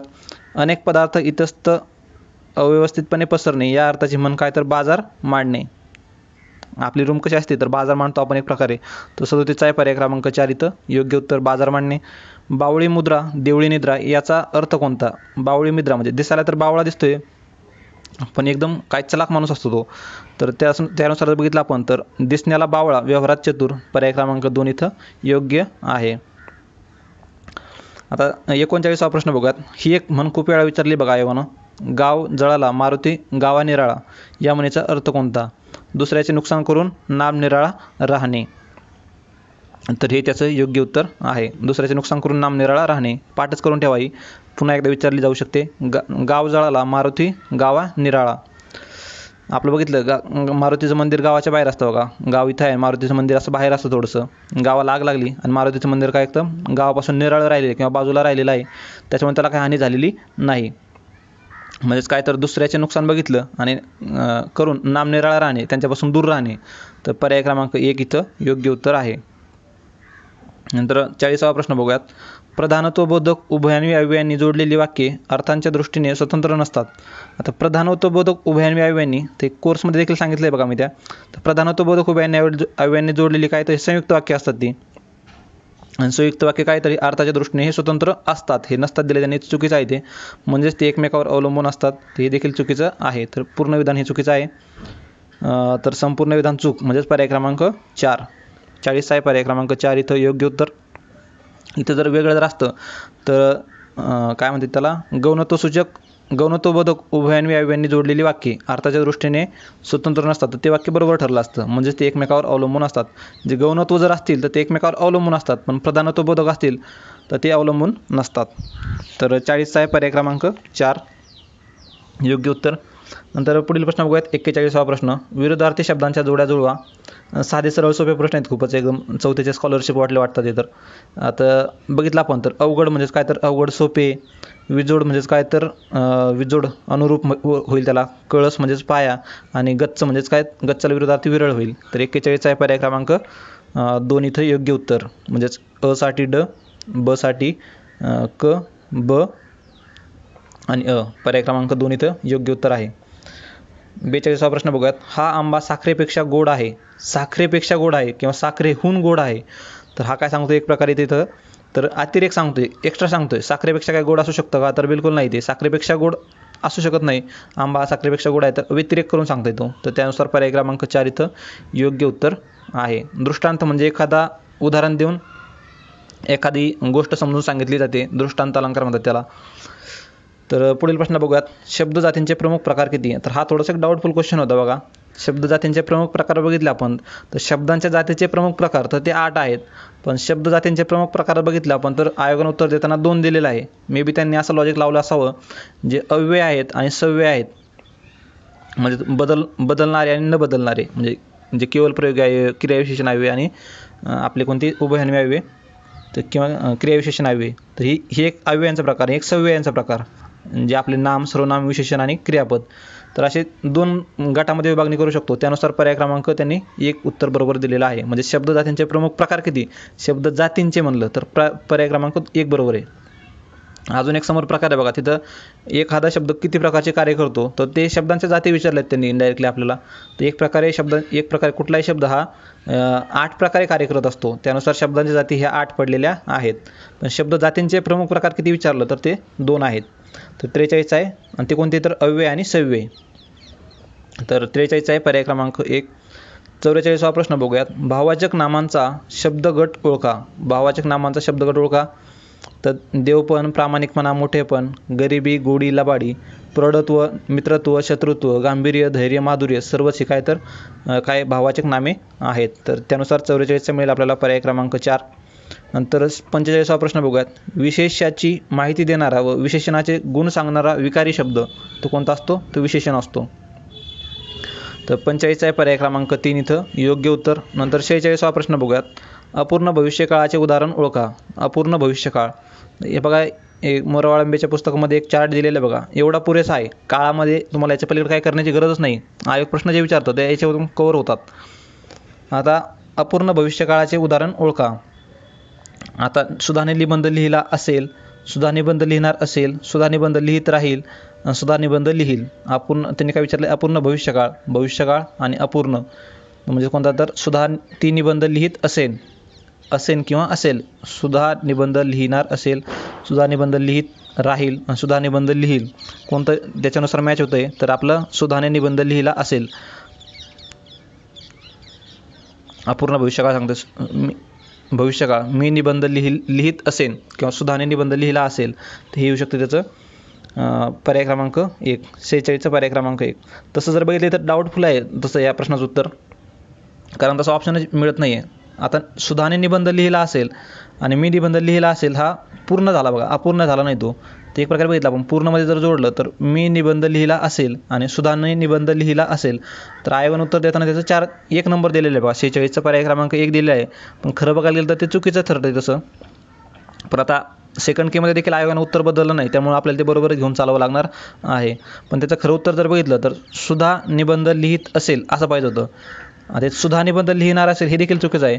सुधा निबंध कोणती लिहिणार असेल याच्यामध्ये बघितलं आपण लिहित जाईन नाही, लिहित असेल नाही, तर लिहिणार असेल म्हणजे काहीतरी एक प्रकारे काय तो समोरच्या काळातील एक वेगळा काळाचा प्रकार आहे बघतो.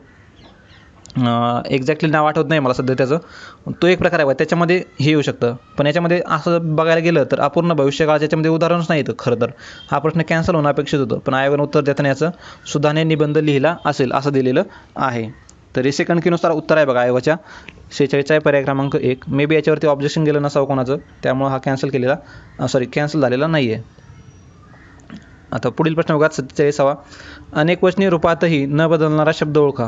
अनेकवचन जरी केलं तर तो बदलत नाही.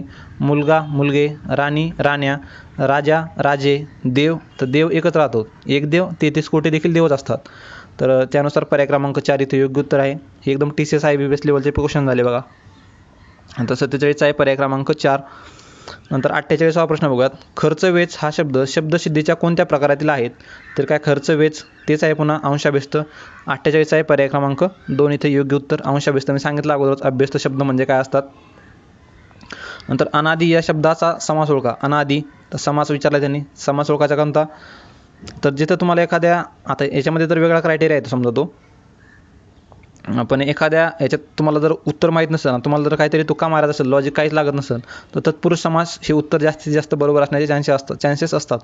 कारण तत्पुरुष समासामध्ये एवढे उदाहरणं आहेत किंवा एवढे त्याचे सब टाईप्स आहेत की बऱ्यापैकी उदाहरणं हे तत्पुरुष समासात येतात. हा ऑप्शन कधी तुम्हाला चूज करायचा आहे की जेव्हा तुम्हाला काहीच लॉजिक लागत नाही आहे किंवा तुम्हाला तो प्रश्न अटेम्प्ट तर करायचा आहे, तर त्या ठिकाणी सांगत आहे. पण याच्यामध्ये जर अनादी आपण लॉजिक लावलं तर अनादी म्हणजेच काय तर ज्याची उत्पत्ती सांगता येत नाही, उत्पत्ती सांगता न येणारा म्हणजेच कोणता आपला देव असू शकतो तो ज्याची उत्पत्ती नसते, किंवा आपण याला समानार्थी बघितले अनादीला तर नारायण म्हणतात किंवा महाविष्णू म्हणतात, तर ते अनादी आहेत. आणि देवाचे नाव आले अनादी अनंत, हे देवाचे नाव जर आले तर लगेच सरळ डोळे दाखवून बहुर्वी समास करायचा, बहुर्वी समास, बहुर्वी समास. पण महादेव नाही मित्रांनो, महादेव वेगळा आहे, कर्मधारय समासमध्ये येईल तो तत्पुरुषाच्या. तर अनादीमध्ये जर बघितलं आपण तर हा देवाचे बऱ्यापैकी नावं बघितलं आपण तर ते बहुर्वी समासात येतात. तर अनादी म्हणजे ज्याचा उत्पत्ती नाही आहे तर तो बहुर्वी समास. आणि याच्या अनादीच्या विरुद्ध कोणता तर अनंत, ज्याचा शेवट माहीत नसतो तो अनंत असतो, किंवा शेवट नाही त्याला तो अनंत असतो. तर संबंधित प्रश्न जर बघितलं तर पर्याय क्रमांक 4 इथे योग्य उत्तर आहे. नंतर 50वा प्रश्न बघूयात. तू नियमित व्यायाम करावास याचे आज्ञार्थी वाक्य करा. तर तू नियमित व्यायाम कर, पर्याय क्रमांक 1 बरोबर येईल. 50 आहे पर्याय क्रमांक 1, तू नियमित व्यायाम कर. खालचे ऑप्शन जर वाचले तुम्हाला तर कळून जाईल की कोणते खालील कोणत्या याच्यामध्ये आज्ञा दिसून येत नाही. तर पुढचा प्रश्न बघूयात. 51वा प्रश्न. कोणत्या नामाचे सामान्य रूप होत नाही. आता याच्यामध्ये काय होतं मित्रांनो, बऱ्यापैकी आपल्याला हे नियम पाठ करू शकत नाही आपण, याचे उदाहरणं जर पाठ करून ठेवले तर ते सोपं जातं प्रश्न सोडवण्यासाठी. तर उकारांत कुलनामांचे सामान्य रूप. तर उकारांत कुलनामे म्हणजे कुलनाम म्हणजे काय तर आपलं जे काय आडनाव असतं ते कुलनाम आहेत. उकारांत कुलनाम बघितलं, आता माझं सरनेम निंबाळकर म्हणजे काय तर अकारांत आहे ते, निंबाळकर र अधिक अ आहे ते, र अधिक अ म्हणजे अकारांत झालं. तर त्याचप्रमाणे उकारांत कुलनाम कोणतं होईल, उ म्हणजेच कोणतं कडू. नंतर अजून कुठलं येईल, दुसरं बघा एखादं आठवतं का, तर तशी कमी नावं आहेत ज्याची शेवटी ऊ येतं, ते कुठलंही नाव असू शकतं, कडू. नंतर दुसरं कुठलं आठवलं तर ते, तर याचं बघा आता कडूंना उकारांत कुलनामाचे सामरूप होते का मग, कडूंना तर होत नाही त्याच्यामध्ये. एकारांत नपुसकलिंगी नामे. आता एकारांत नपुसक नामे कोणते, तर तळे, ते तळे म्हणजे काय तर तळे, एकारांत आहे ते. नंतर एकारांत ग्रामनामे. एकारांत ग्रामनामे कोणते, तर दिल्ली, तर ई झाला, ई शेवट झाला दिल्ली. असं एक जरी उदाहरण तुम्ही पाठ करून ठेवा. आता एकारांत कुलनामं, एकारांत म्हणजे शेवटी ई आला पाहिजे त्याच्या, ई शेवटी म्हणजे कारण ते आपले मोदी येऊ शकतात, मोदी. तर मोदी म्हणजे काय तर एकारांत कुलनामे झाली ती. आता मोदींना, दिल्लीला, तळे जर बघितलं आपण, बघा याच्यामध्ये बघितलं आपण उकारांतचं कोणतं बघितलं आपण उदाहरण, कडू, बच्चू कडू. तर ते कडू, बच्चू कडूंना, त्याचं काय तर जर डूच राहिलं ते, त्याच्यामध्ये काही फरक झाला नाही. पण तळे होतं तर तळ्यात झालं, म्हणजे इथं काय बदल होतोय सामान्य नावात, सामान्य रूपात, त्याच्यानुसार हे वेगळं आहे. इकारांत दिल्लीला, दिल्लीकडे, तर इथं देखील बदल होत नाही. इकारांत कुलनामे, मोदींना, नरेंद्र मोदींना, इथे देखील बदल होत नाही. फक्त काय बदल बीमध्ये होतो. तर सामान्य रूप होत नाही कोणाचं, तर एचं होत नाही, बीचं होतं आहे, सीचं होत नाही आणि डीचं देखील होत नाही. म्हणजे ACD म्हणजेच कोणतं, ACD. पर्याय क्रमांक 3 इथं योग्य उत्तर ठरेल. 51 आहे पर्याय क्रमांक 3. इथं मित्रांनो तुम्हाला उदाहरणं आठवले ना तर नियम पाठ करण्याची गरज ठरत नाही. तर उकारांत कुलनामाचं शेवटचं नाव कोणतं आहे त्याला पाठच करून ठेवायची अशी. नंतर 52वा प्रश्न बघा. पृथकत्ववाचक संख्या विशेषणाचे उदाहरण ओळखा. पृथकत्व म्हणजे काय, तेवढ्याचे आहे तेवढ्यापैकी सगळाच, किंवा पृथकत्व म्हणजे एक गट दिलेला असतो बघा, गट 10 दांचा गट, तर हे काय म्हणता येईल त्याला, पृथकत्ववाचक. तर 52 आहे पर्याय क्रमांक 4 इथं योग्य उत्तर. आता इथं बाकीचे जर उदाहरणं बघितलं आपण, सहस्त्र म्हणजे कोणते, इथे एक सहस्त्र म्हणजे 100 असतात, तर ती काय गणना झाली, गणनावाचक झाली ती. नंतर 60वे म्हणजे कोणता, हा तर क्रम झाला, क्रमवाचक संख्या विशेषण झालं. नंतर दुहेरी म्हणजे कोणता, तर हे आपली आवृत्ती झाली, दुहेरी, तिहेरी, तर ती झाली आवृत्तीवाचक. आणि 10 दांचा 1 तर हे काय झाले, तर पृथकत्ववाचक झाली. आणि जे मी अगोदर बोललो होतो की आहे तेवढ्यापैकी सर्व पैकीच्या पैकी, तर हे कोणती झाली, साकल्यवाचक झाली, साकल्यवाचक संख्या विशेषणे. नंतर 53वा प्रश्न बघूयात. 52 आहे पर्याय क्रमांक 4. 53वा. दिलेल्या वाक्यातील क्रियापदाचा प्रकार ओळखा. वाक्यातील क्रियापदाचा प्रकार ओळखायचा आहे. भोजनशाळेत माणसे जेवू लागली. आता द्विकर्म क्रियापद, 2 कर्म नाही याच्यामध्ये. आणि स्थळ, काळ, वेळ हे कधीच कर्म नसतं, हे लिहूनच ठेवायचं. हे त्रिकालबाधित सत्य म्हणायचं. स्थळ, काळ आणि वेळ हे कधीच तुमचं काय कर्म नसतं. नंतर संयुक्त क्रियापद, तर जेवू लागली हे संयुक्त क्रियापद आहे, बरोबर आहे ते. साधित क्रियापद नाही आहे आणि सकर्मक क्रियापद देखील नाही. त्यानुसार बघितलं आपण तर संयुक्त क्रियापद हे इथं बरोबर ठरणार आहे. संयुक्त क्रियापद कसं तयार होतं, धातू साधित प्लस सहाय्यक क्रियापद जर जोडलं गेलं सोबत, आता धातुसाधित हे जेऊ आहे आणि लागली हे काय सहाय्यक क्रियापद आहे, तर जेऊ लागली धातुसाधित अधिक सहाय्यक क्रियापद म्हणून संयुक्त क्रियापद तयार झालेलं आहे. तर 53 आहे पर्याय क्रमांक 3 योग्य उत्तर. 54वा प्रश्न बघूयात. पारंपरिक व्याकरणात नामांचा क्रियापदाशी असणारा संबंध किती प्रकारचा असतो? नामांचा क्रियापदाशी संबंध किती प्रकारचा असतो? तर तो असतो आपल्या 8 प्रकारचा. प्रश्न क्रमांक 54 आहे पर्याय क्रमांक 4 8 प्रकारचा संबंध असतो. नंतर 55वा प्रश्न बघूयात. न ना या क्रियाविशेषणांचा प्रकार कोणता? न ना म्हणजेच काहीतरी एक प्रकारे काय निषेधार्थक सांगतात, ती काहीतरी कमी असल्याचे सांगतात तिथं. तर 55 आहे पर्याय क्रमांक सी बरोबर, म्हणजेच फक्त पर्याय क्रमांक 3. 55 आहे पर्याय क्रमांक 3. नंतर 56वा प्रश्न बघूयात. 56वा प्रश्न काय सांगत आहे? तर फुलाहून या शब्दात कोणती विभक्ती आहे? फुलाहून, ऊनहून आलं बघा, ऊनहून म्हणजेच काहीतरी ती पंचमी असणार आहे. तर ऊनहून म्हणजेच कोणती पंचमी? ऊनहून, फुलाहून. तर 56 आहे पर्याय क्रमांक 2 इथं योग्य उत्तर. नंतर 57वा प्रश्न बघूयात. संयुक्त वाक्य असलेले पर्याय ओळखा. बाकीचे देखील बघून ठेवा तुम्ही. आता चतुर्थीमध्ये काय तर ला लिहिले प्रत्यय असतात, तृतीयामध्ये ने असतो, ने एसी, तर असे बघून ठेवा. नंतर संयुक्त वाक्य असलेले पर्याय ओळखा. तर संयुक्त वाक्य पुन्हा आलेलं बघा, संयुक्त वाक्य आणि आहे बरोबर आहे. आता ही साधे वाक्य येते, केवळ वाक्य येते. जेव्हा मोठी घंटा होते फुल स्टॉप दिला तेव्हा शाळा सुटते फुल स्टॉप, साधं केवळ वाक्य येते. बी चूक काढा, बी बाजूला काढा, मग बी कट, सर्व बी आहे. ए सी डी किंवा ए सी, मग सी बघायची गरज नाही आपल्याला, सी बरोबर आहे, ए बरोबर आहे. या समारंभाला मुख्यमंत्री येतील किंवा म्हणजेच काय तर विकल्पबोधक संयुक्त वाक्य येते, डी देखील बरोबर आहे. त्यानुसार पर्याय क्रमांक 3 इथं योग्य ठरेल, ए सी डी. ते 57 आहे पर्याय क्रमांक 3. मित्रांनो, असे खूप लिमिटेड टॉपिक्स आहेत बघा, त्याच्यावरती आयोग वारंवार विचारत आहे. आपण सुरुवातीपासून जर बघितलं आपण, तर आपल्या शब्दाच्या ज्या 4 जाती होत्या बघा शेवटच्या 5, 6, 7, 8, त्या शब्दाच्या 4 जातीवर एक 5 ते 6 प्रश्न दिसले आतापर्यंत. नंतर संयुक्त वाक्य, मिश्र वाक्य, ह्या संयुक्त वाक्य मिश्र वाक्यावरतीच आपल्याला जवळपास 3 प्रश्न सापडलीत. नंतर आपल्या काळावरती 2 प्रश्न सापडली, काळावरती. नंतर अजून कुठले प्रश्न बघितले आपण? शब्दसमूहाबद्दल शब्द बघितले, पण शब्दसमूहाबद्दल शब्द करण्यासाठी थोडासा जास्त अभ्यासाची गरज आहे त्याला, किंवा त्याचा एरिया थोडासा जास्त आहे. पण असे जर आपण एक लिमिटेड टॉपिक जरी बघितले ना, तुम्हाला एक 50 पैकी आरामात तुमचे एक 30पर्यंत जरी प्रश्न तुमचे शुअर शॉट त्या याच्यातून येतात. आणि अशाच पॉईंट्सचा मी एक शॉर्ट कोर्स तुम्हाला ह्या 17 डिसेंबरसाठी तयार करत आहे बघा. तर मराठीसाठी हा नक्कीच फायदेशीर ठरेल. इंग्लिशसाठी तसे कमी टॉपिक आहेत की जे शुअर शॉट सांगू शकतो आपण, पण त्या देखील काही असे टॉपिक आहेत ते घेऊ शकतो आपण. पण मराठीत तर असे खूप टॉपिक आहेत ते आपण त्या कोर्समध्ये घेणार आहोत, किंवा काही व्हिडिओ देखील तिथे अपलोड झालेले आहेत. तुम्हाला काही इंटरेस्ट असेल अशा याच्यामध्ये टॉपिक्समध्ये, तर नक्कीच तुम्ही ते व्हिजिट करू शकता. खाली लिंक आहे बघा ॲपची आपल्या, तिथून तुम्ही ते ॲप डाउनलोड करा आणि त्याच्यातून आपला जो काही एखादा फ्री व्हिडिओ असेल तर तो तुम्ही बघून बॅच नक्कीच परचेस करू शकता. तर याच्यामध्ये 57 जर बघितलं आपण, तर पर्याय क्रमांक 3 इथं योग्य आहे, ए सी डी बरोबर. नंतर 58वा प्रश्न बघूयात. पुढे दिलेले वाक्प्रचार व त्यांचे अर्थ यातून योग्य असणाऱ्या वाक्प्रचाराच्या अर्थाचा अचूक पर्याय निवडा. उखळ पांढरे होणे, भीक मागण्याची वेळ येणे. तर उखळ पांढरे होणे म्हणजेच काय असतो? तर उखळ पांढरे म्हणजे आपलं वैभव प्राप्त होणे किंवा संपत्ती मिळणे. तर हे चुकीचा अर्थ दिला त्यांनी. तर वैभव प्राप्त होणे म्हणजे काय, तर एक प्रकारे खूप सारी संपत्ती मिळणे म्हणजे उखळ पांढरे होणे. त्यानुसार एक चुकीचं आहे. दाद न देणे, पुष्कळ फायदा होणे, हे चुकीचं आहे. दाद न देणे म्हणजे एखाद्याला प्रतिसाद न देणे. आपण एखादा खूप बोलतोय, आपल्याला ट्राय करतोय बोलण्याचा, तर आपण त्याला काय दाद न देणे, त्याला प्रतिसाद न देणे, तर ते देखील चुकीचं आहे.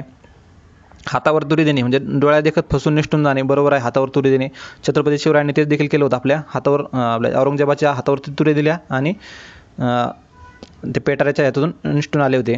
तर उलटी अंबारी हाती येणे, उलटी अंबारी हाती येणे म्हणजेच काय, तर उलट्या अंबारी हाती येणे म्हणजेच काय, भीक मागण्याची वेळ येणे. तर हे याला पाहिजे होतं, भीक मागण्याची वेळ येणे. त्यामुळे 4 देखील चुकीचं आहे. पर्याय क्रमांक 3 इथे योग्य आहे. 58 आहे पर्याय क्रमांक 3. नंतर 59वा प्रश्न बघूयात. शहरात नोकरी करीत असताना गोकुळला दर 11 महिन्यांनी नवीन भाड्याच्या घरात घर सामान हलवावे लागे, त्यामुळे तो या त्रासाला अगदी कंटाळून गेला होता. या वाक्यसमूहासाठी योग्य वाक्प्रचाराची निवड करा. जीव लावणे तर चुकीचं आहे. जीवाला घोर लागणे हे देखील चुकीचं आहे. जीवावर उदार होणे हे देखील चुकीचं आहे. जीव मेटाकुटीस येणे हे बरोबर आहे. आपण देखील बऱ्याचदा प्रिलिम्स फेल झालो, पुन्हा बऱ्याचदा मेन्स देखील फेल झालो, तर आपला काय जीव एक मेटाकुटीस येतो, कधी एकदाचं क्लिअर होतो आणि कधी मला पोस्ट मिळते. तर त्याच प्रकारची कंडिशन आहे बघा इथं. तर 59चा आहे पर्याय क्रमांक 4. तर पुढील प्रश्नाकडे जाऊयात. 60वा प्रश्न. ठाव पाहणे. आता फर्स्ट कीनुसार याचं आयोगाने वेगळं उत्तर दिलं होतं, पण सेकंड कीनुसार जर बघितलं तर याचं पर्याय क्रमांक 3 दिलेला आहे. म्हणजे शेतकरी पावसाचा ठाव पाहून पेरणी करतात. ठाव पाहणे म्हणजे काय, एक प्रकारे अंदाज बांधणे, म्हणजे पाऊस येईल का, मग आपण पेरणी करावी का. तर ठाव पाहणे म्हणजे काय, तर अंदाज लावणे. तर पर्याय क्रमांक 1 इथं बरोबर आहे त्याचा. रमेशने गाव सोडल्यापासून त्याचा ठाव लागत नाही, म्हणजे पत्ता लागत नाही त्याचा. एखाद्याच्या मनाचा ठाव पाहणे शक्य नसते, तर हे चुकीचं आहे. बिळातील सशाचा ठाव पाहणे कसे जमेल, तर हे देखील वेगळं आहे, म्हणजे किंवा ते समर्पक नाही आहे त्याला. तर 60चा आहे पर्याय क्रमांक 1च उत्तर इथं बरोबर. शेतकरी पावसाचा ठाव पाहून पेरणी करतात. तर पर्याय क्रमांक 3. 61वा प्रश्न बघूयात. आता मराठीचे प्रश्न संपलेले आहेत इथं. इंग्लिशचे प्रश्न बघूयात इथं. Identify the functions of the word after. आता हा आफ्टर हा ना, आफ्टरचा वेगवेगळ्या प्रकारे उपयोग झालेला आहे बघा इथं. म्हणजे जे विशेषण असतील, म्हणजे ॲडजेक्टिव्ह, तर कुठल्या वाक्यात काय म्हणून त्याचा उपयोग झाला आहे ते विचारले त्यांनी. आता हा तसा बघितलं तर PYQ आहे बघा, PSI 2013 आणि STIच्या देखील 2013ला हा प्रश्न आलेला आहे ऑलरेडी. तर तिथलाच हा प्रश्न रिपीट झालेला आहे. आता बघितलं, they arrived soon after, he takes after his father, after ages shall sing his glory, नंतर we went away after they had left. आता यातले ॲडजेक्टिव्ह जर बघितलं आपण तर पहिल्या वाक्यात बघितलं, दे अराइव्ड सून आफ्टर, तर हे ॲडव्हर्ब आहे. काय, ते अराइव्डबद्दल माहिती सांगते. अराइव्ड सून आफ्टर म्हणजेच काय, ते ॲडव्हर्ब म्हणजे क्रियाविशेषण आहे ते. क्रियापदाचं विशेषण आहे ते. म्हणजेच अराइव्ड सून आफ्टर म्हणजे क्रियापदाबद्दल माहिती सांगते. तर एकसाठी ॲडव्हर्ब पाहिजे आपल्याला.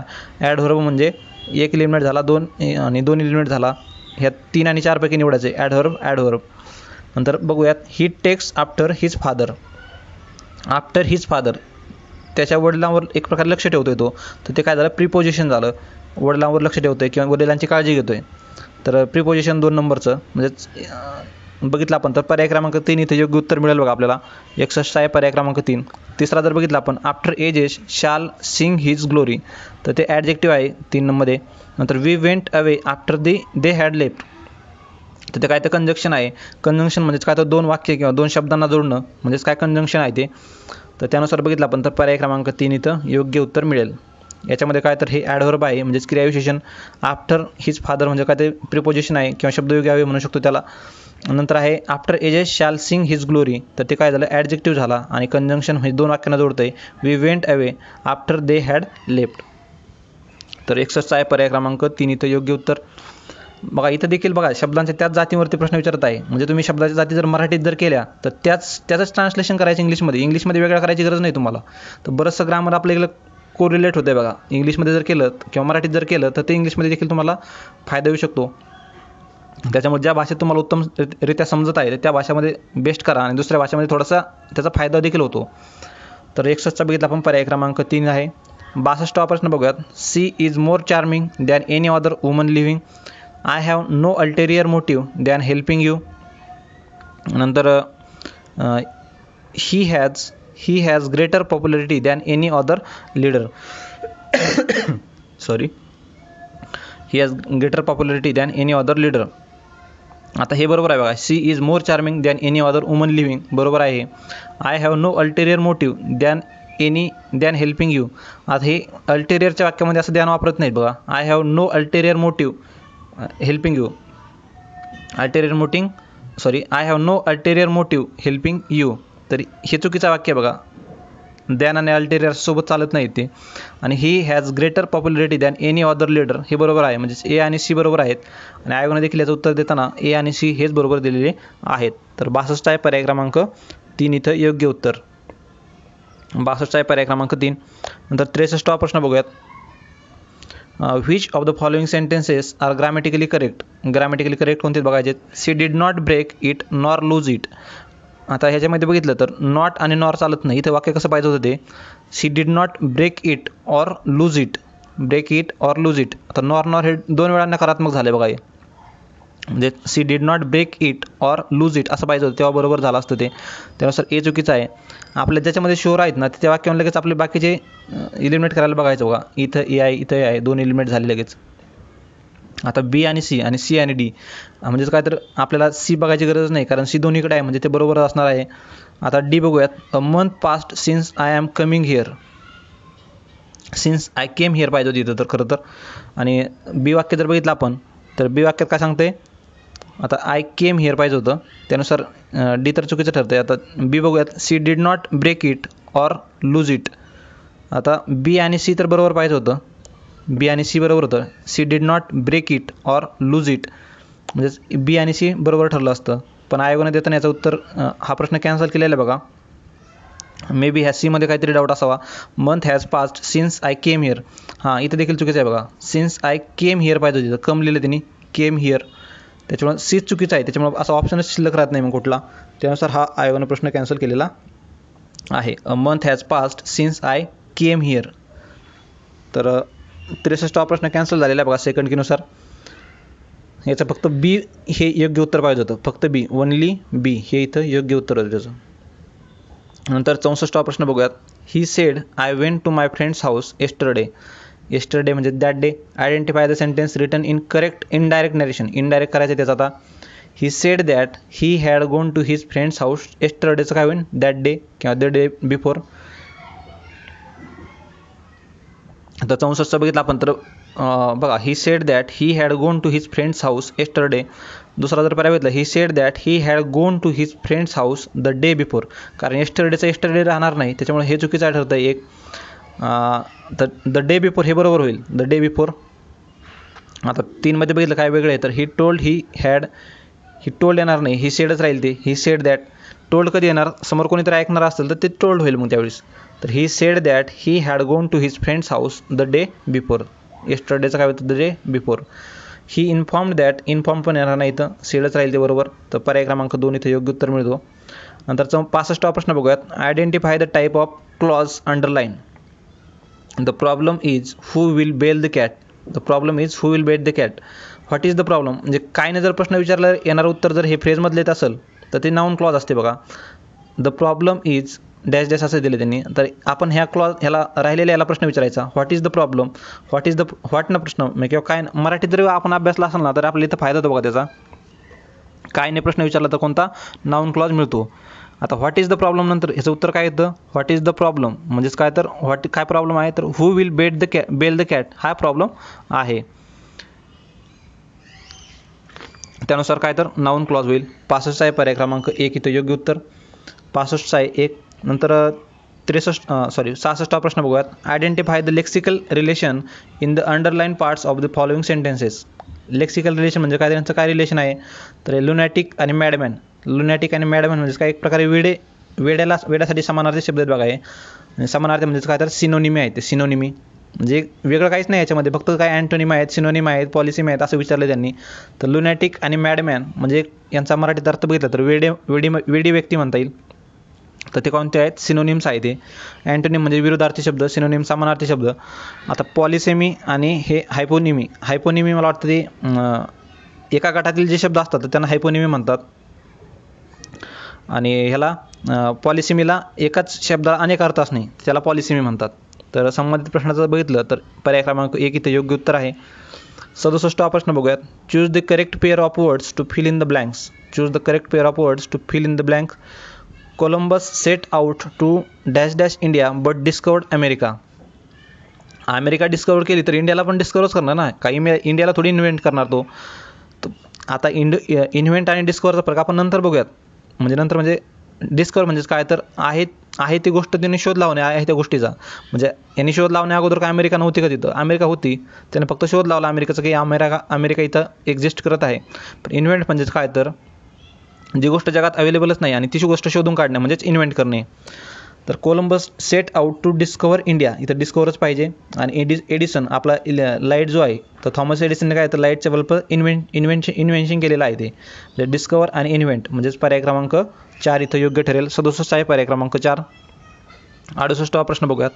Choose the correct alternative describing the following phrase. Extempore speech. Extempore speech म्हणजे हा देखील PYQ आहे बघा, रिपीट झालेला प्रश्न आहे हा. एक्सटेम्पोर स्पीच म्हणजे कोणतं असतं, तर आपलं असतं a speech made without preparation किंवा फर्स्ट जे काय पहिलं स्पीच असतं त्यालाच म्हणता येईल एक्सटेम्पोर स्पीच. किंवा बिना तयारीचं एखादं जे काय आपण भाषण देतो त्याला एक्सटेम्पोर स्पीच असं म्हणतात. तर काय म्हणतात त्याला, तर स्पीच मेड विदाऊट प्रिपरेशन. पुन्हा एकदा रिपीट होऊ शकतो, असे पाठ करून ठेवा हे. नंतर 69वा प्रश्न बघूयात. The hut was filled with smoke. आणि काय विचारलं आहे आपल्याला, तर करेक्ट पॅसिव्ह व्हॉइस विचारलं त्यांनी. तर पॅसिव्ह व्हॉइस हे थोडंसं किचकट होतं बघा. Hut was filled with smoke. आणि दुसरं काय होतं अजून, आता hut was filled with smoke बरोबर आहे. नंतर the child was tormented by thirst. तर हे चुकीचं आहे बघा. इथं बायवरून आपल्याला ते हे करू शकतात, थोडंसं कोड्यात टाकू शकतात, पण हे पॅसिव्ह व्हॉइसचं वाक्य नाही ते. Boy was tormented by the thirst. हे टॉर्मेंटेड ॲक्च्युली हेच नाही आहे. म्हणजे आपल्याला पॅसिव्ह व्हॉइस ओळखायचं तर कसं आपण, तर टू बीचं रूप असतं आणि V3चं फॉर्म असतो. टू बीचं रूप प्लस V3 असेल तर ते आपण काय म्हणतो, तर पॅसिव्ह व्हॉइस म्हणतो. इथं तुम्ही चुकणं अपेक्षित होतं. तुम्हाला वाटू शकतं की हे वाज म्हणजेच काय तर टू बीचं रूप आहे आणि टॉर्मेंटेड हे काय तर वर्डचं आपलं व्हर्बचं थर्ड फॉर्म आहे. पण टॉर्मेंटेड हे थर्ड फॉर्म नाही, हे एक प्रकारे विशेषण आहे ते किंवा ॲडजेक्टिव्ह आहे ते टॉर्मेंटेड. त्यानुसार बी चुकीचं आहे इथं. वाज फिल्ड हे बरोबर आहे. वाज फिल्ड. वाज कन्फाइंड हे देखील बरोबर आहे. She was confined to bed with fever. तर ए आणि सी बरोबर आहेत, पण हे टॉर्मेंटेडमुळे हे चुकीचं आहे.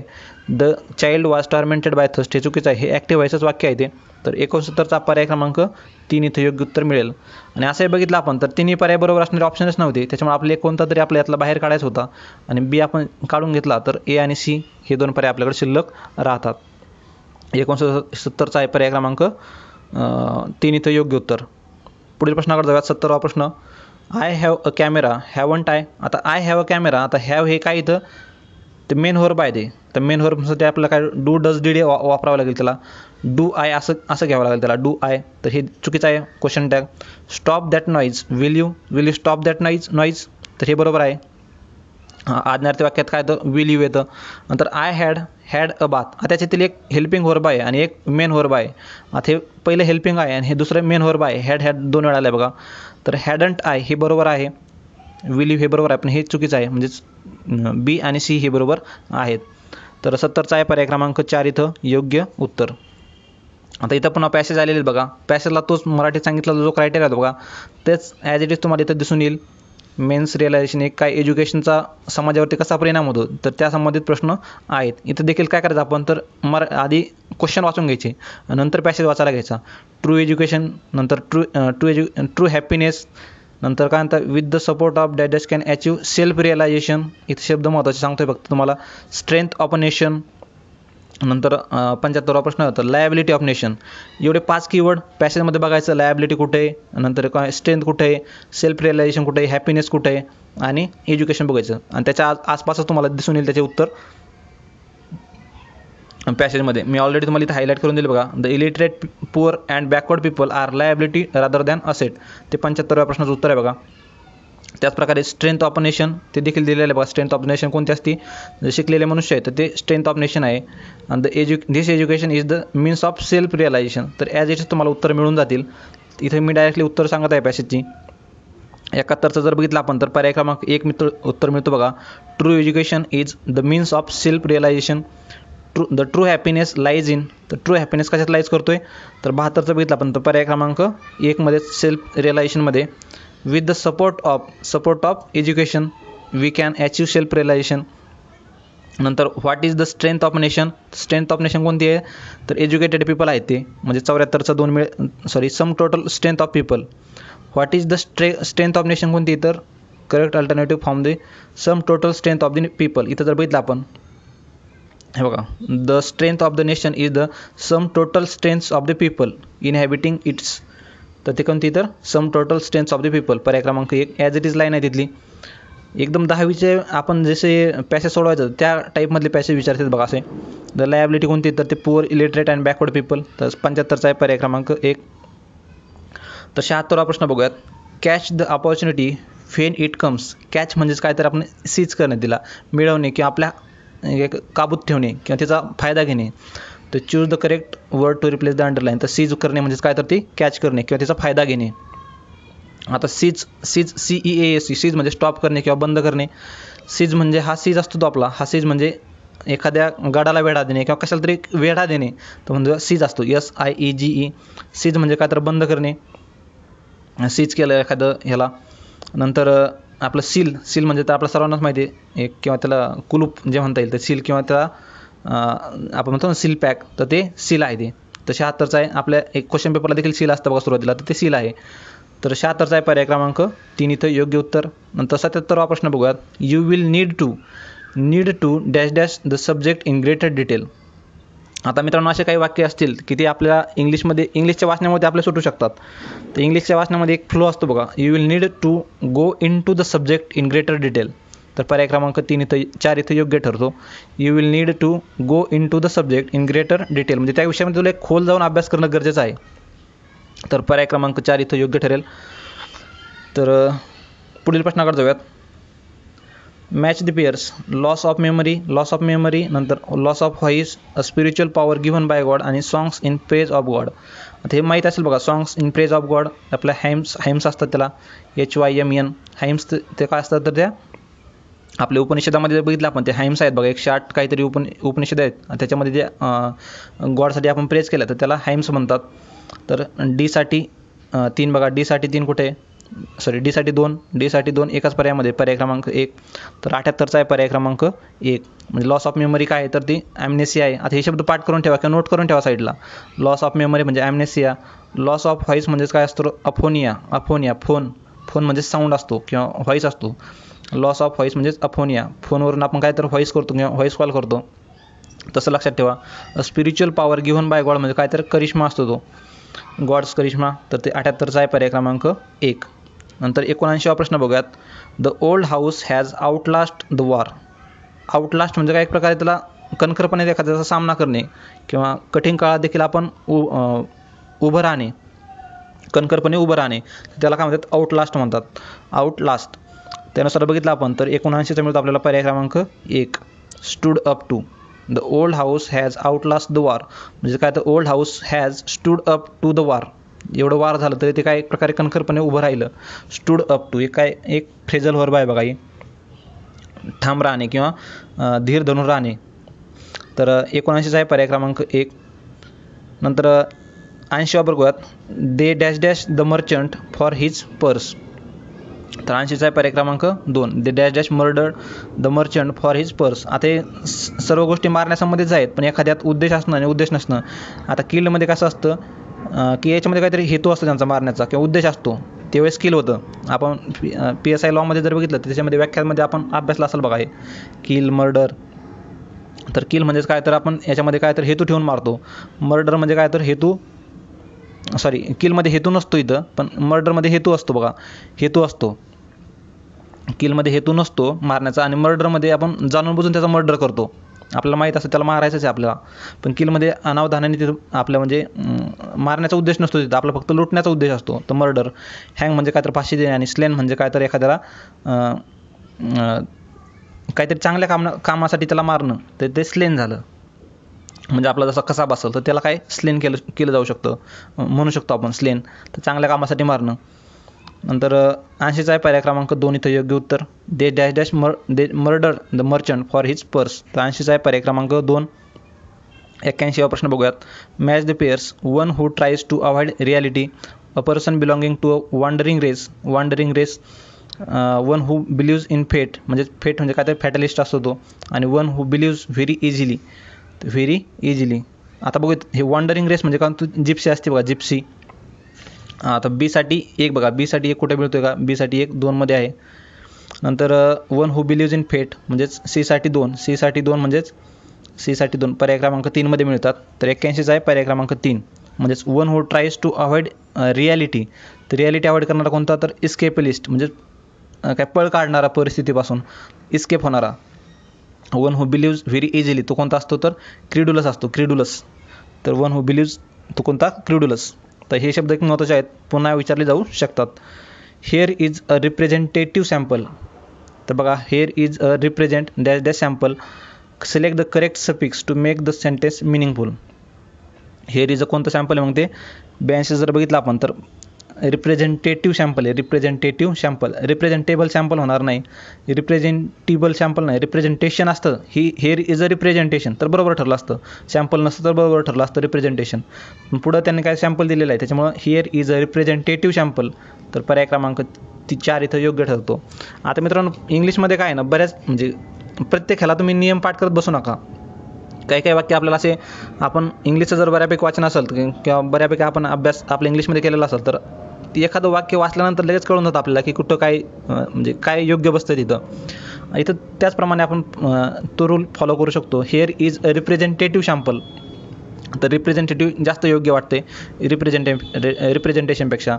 तर 82चा आहे पर्याय क्रमांक 4 इथं योग्य उत्तर. नंतर 83वा प्रश्न बघूयात. They perform the same dash dash task all day.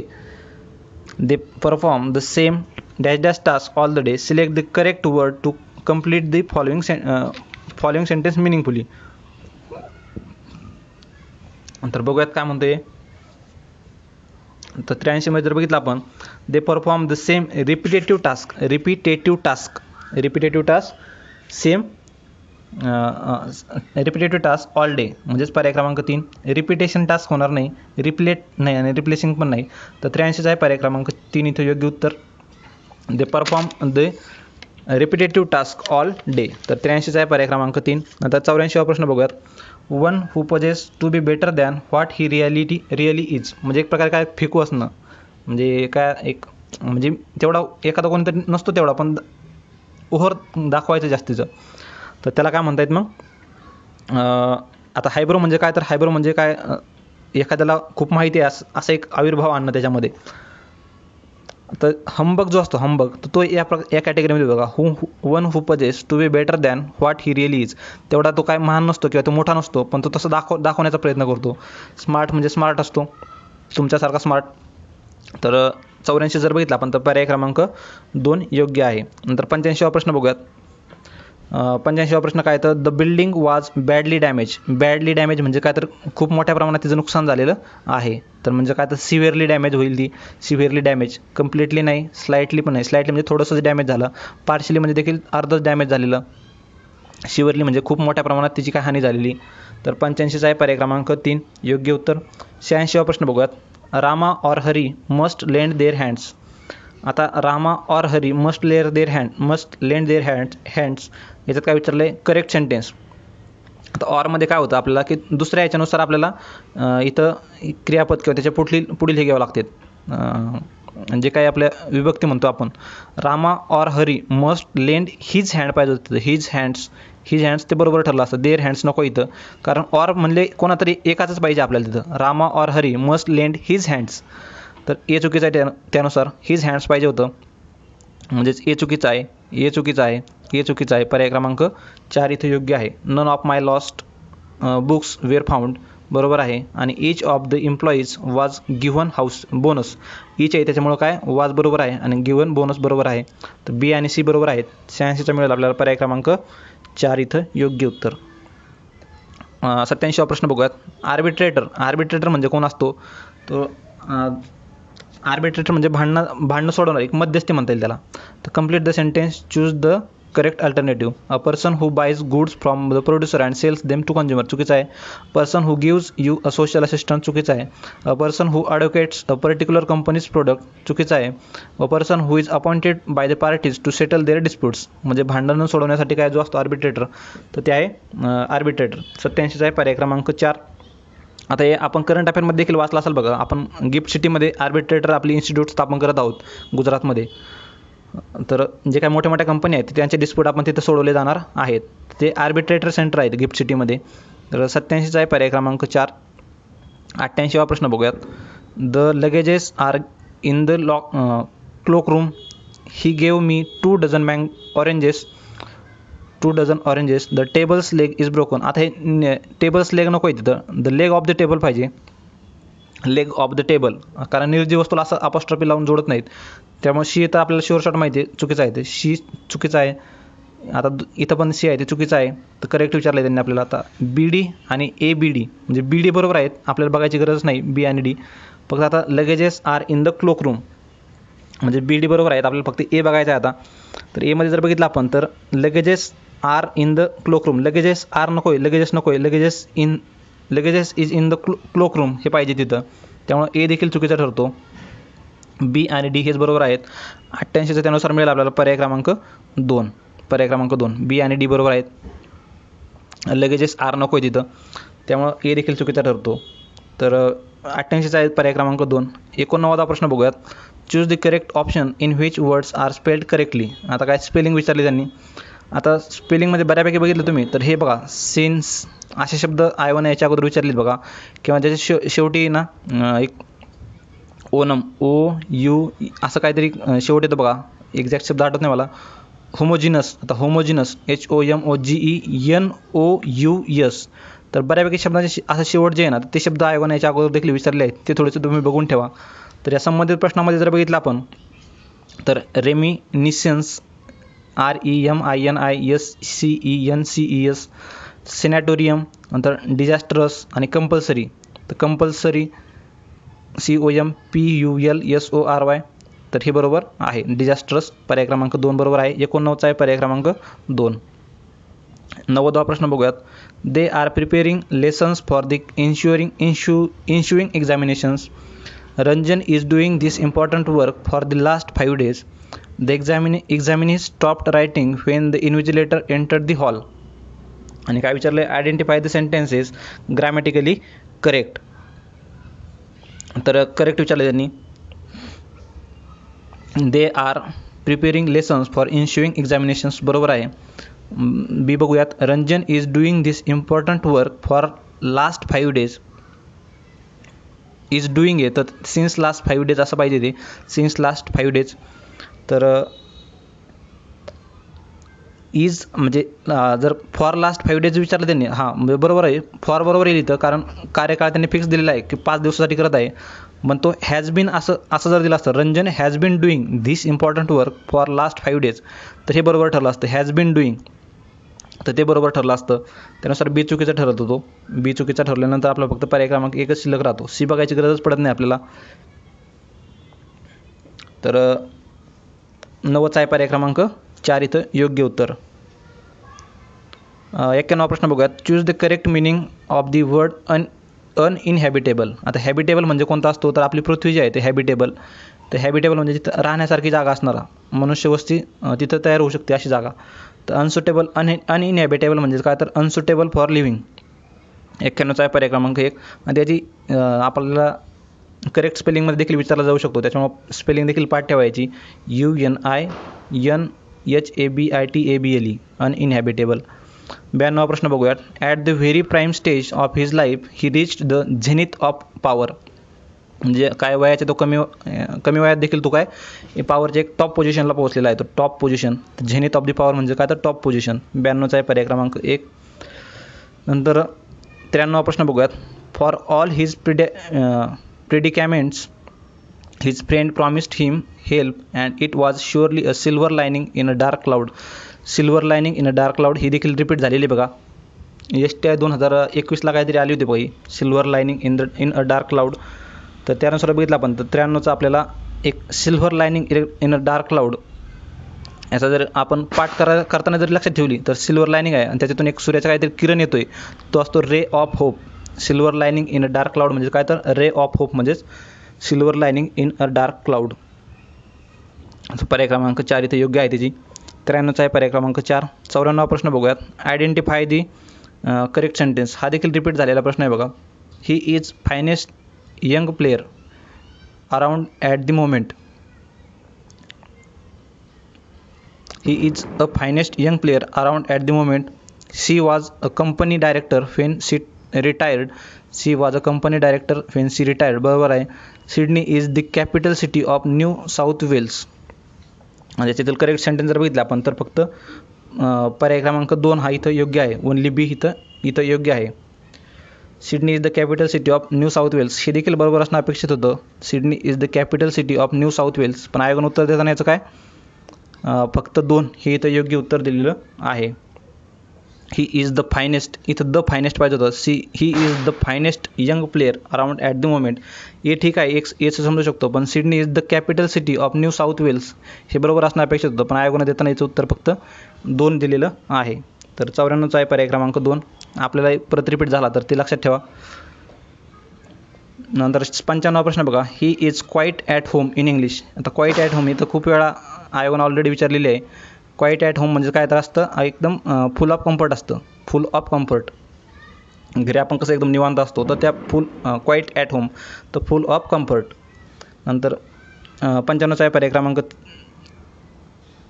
95चा आहे पर्याय क्रमांक quite at home in English. तर 95चं पर्याय क्रमांक 3च हवं आहे. तर एकदा तुम्ही क्रॉस चेक करून बघा. आयोगाच्या आन्सर कीमध्ये याचं उत्तर 2 दाखवत आहे बघा. Competent, he is competent in English असं दाखवत आहे, पण माझ्या माहितीनुसार तरी फुल ऑफ कम्फर्ट पाहिजे. क्वाईट ॲट होम म्हणजेच काय तर फुल ऑफ कम्फर्ट, पण आयोगाच्या आन्सर कीमध्ये याचं उत्तर 2 दाखवत आहे. फुल ऑफ कम्फर्ट म्हणजे ॲट होम पाहिजे, क्वाईट ॲट होम. आयोगाच्या आन्सर कीनुसार 2 उत्तर दिलेलं आहे. काही एक्स्ट्रा माहिती मिळाली तर मी खाली तुम्हाला कमेंट बॉक्समध्ये पिन करून तो एक मेसेज लिहून दिले बघा 95 प्रश्नासंबंधित. नंतर 96वा प्रश्न बघूयात. आता 96व्या प्रश्नामध्ये जर बघितलं आपण पर्याय क्रमांक 1 काय सांगतोय तर apples are sold by the dozen. आता बाय द डझन मला वाटतं आयोगाने याच्या अगोदर अ डझन असं दिलेलं आहे. Apples are sold by a dozen. नंतर he is cleverer of the 2 boys. काही पुस्तकां याच्यामध्ये देखील डाऊट आहे बघा. काही बरोबर दिले, काही चूक दिले त्यांनी. He is cleverer of the 2 boys किंवा he is more clever in the 2 boys असं अपेक्षित होतं ते. नंतर iron and coal are found in abundance in India. तर हे बरोबर आहे, याच्यामध्ये नो डाऊट आहे. त्याला काय ग्रामॅटिकली करेक्ट विचारलं त्यांनी. तर बघितलं आपण तर ॲपल्स म्हणजे ए आणि बी जर आपण चूक धरले तर फक्त सी ऑप्शन नाही आहे तसं आपल्याला. पण आयोगाच्या कीनुसार जर गेलो आपण तर त्यांनी 3 ऑप्शन दिले बघा, फक्त ए आणि सी, ओनली ए आणि सी. तर 96चा मिळेल आपल्याला त्यानुसार पर्याय क्रमांक 3. Apples are sold by the dozen. आता आपण नंतर काय लक्षात ठेवायचं, apples are sold by the dozens आहेत, dozen. He is cleverer of the 2 boys हे चुकीचं आहे आणि ए आणि सी त्यानुसार बरोबर ठरतात. तर 96चा आयोगानुसार पर्याय क्रमांक 3 इथं योग्य आहे, पण इथं फक्त पर्याय क्रमांक सीच इथं योग्य ठरत होतं तसं बघायला गेलं तर. तर 96चा आहे पर्याय क्रमांक 3. 97वा प्रश्न बघूयात. Identify the correct sentence. आता याच्यामध्ये जर not only she wrote this screenplay for the movie but also, हे चुकीचं नॉट ओनली बट ऑल्सो वापरलं आहे त्यांनी. She wrote not only the screenplay. तर 97चं बघितलं आपण तर पर्याय क्रमांक 3 बघा. She not only wrote the screenplay. She not only wrote the screenplay for the movie but also acted a role in it. आता हे इथं काय रोट आणि ॲक्ट 2 वेगवेगळे क्रियापद आहेत ना, त्यानुसार आपल्याला नॉट ओनलीच्या अगोदर म्हणजे रोडच्या अगोदर नॉट ओनली घ्यावं लागेल. He not only wrote the screenplay for the movie but also acted a role in it. म्हणजे त्याने फक्त रायटिंग केली नाही तर त्याच्यामध्ये काम देखील केलं. तर पर्याय क्रमांक त्यानुसार 3 योग्य ठरणार आहे. तर सोप्या कॅटेगरीतला प्रश्न होता 97वा. 98वा प्रश्न बघूयात. She refused the proposal of his marriage point blank. तर पॉईंट ब्लँकचा अर्थ विचारला त्यांनी.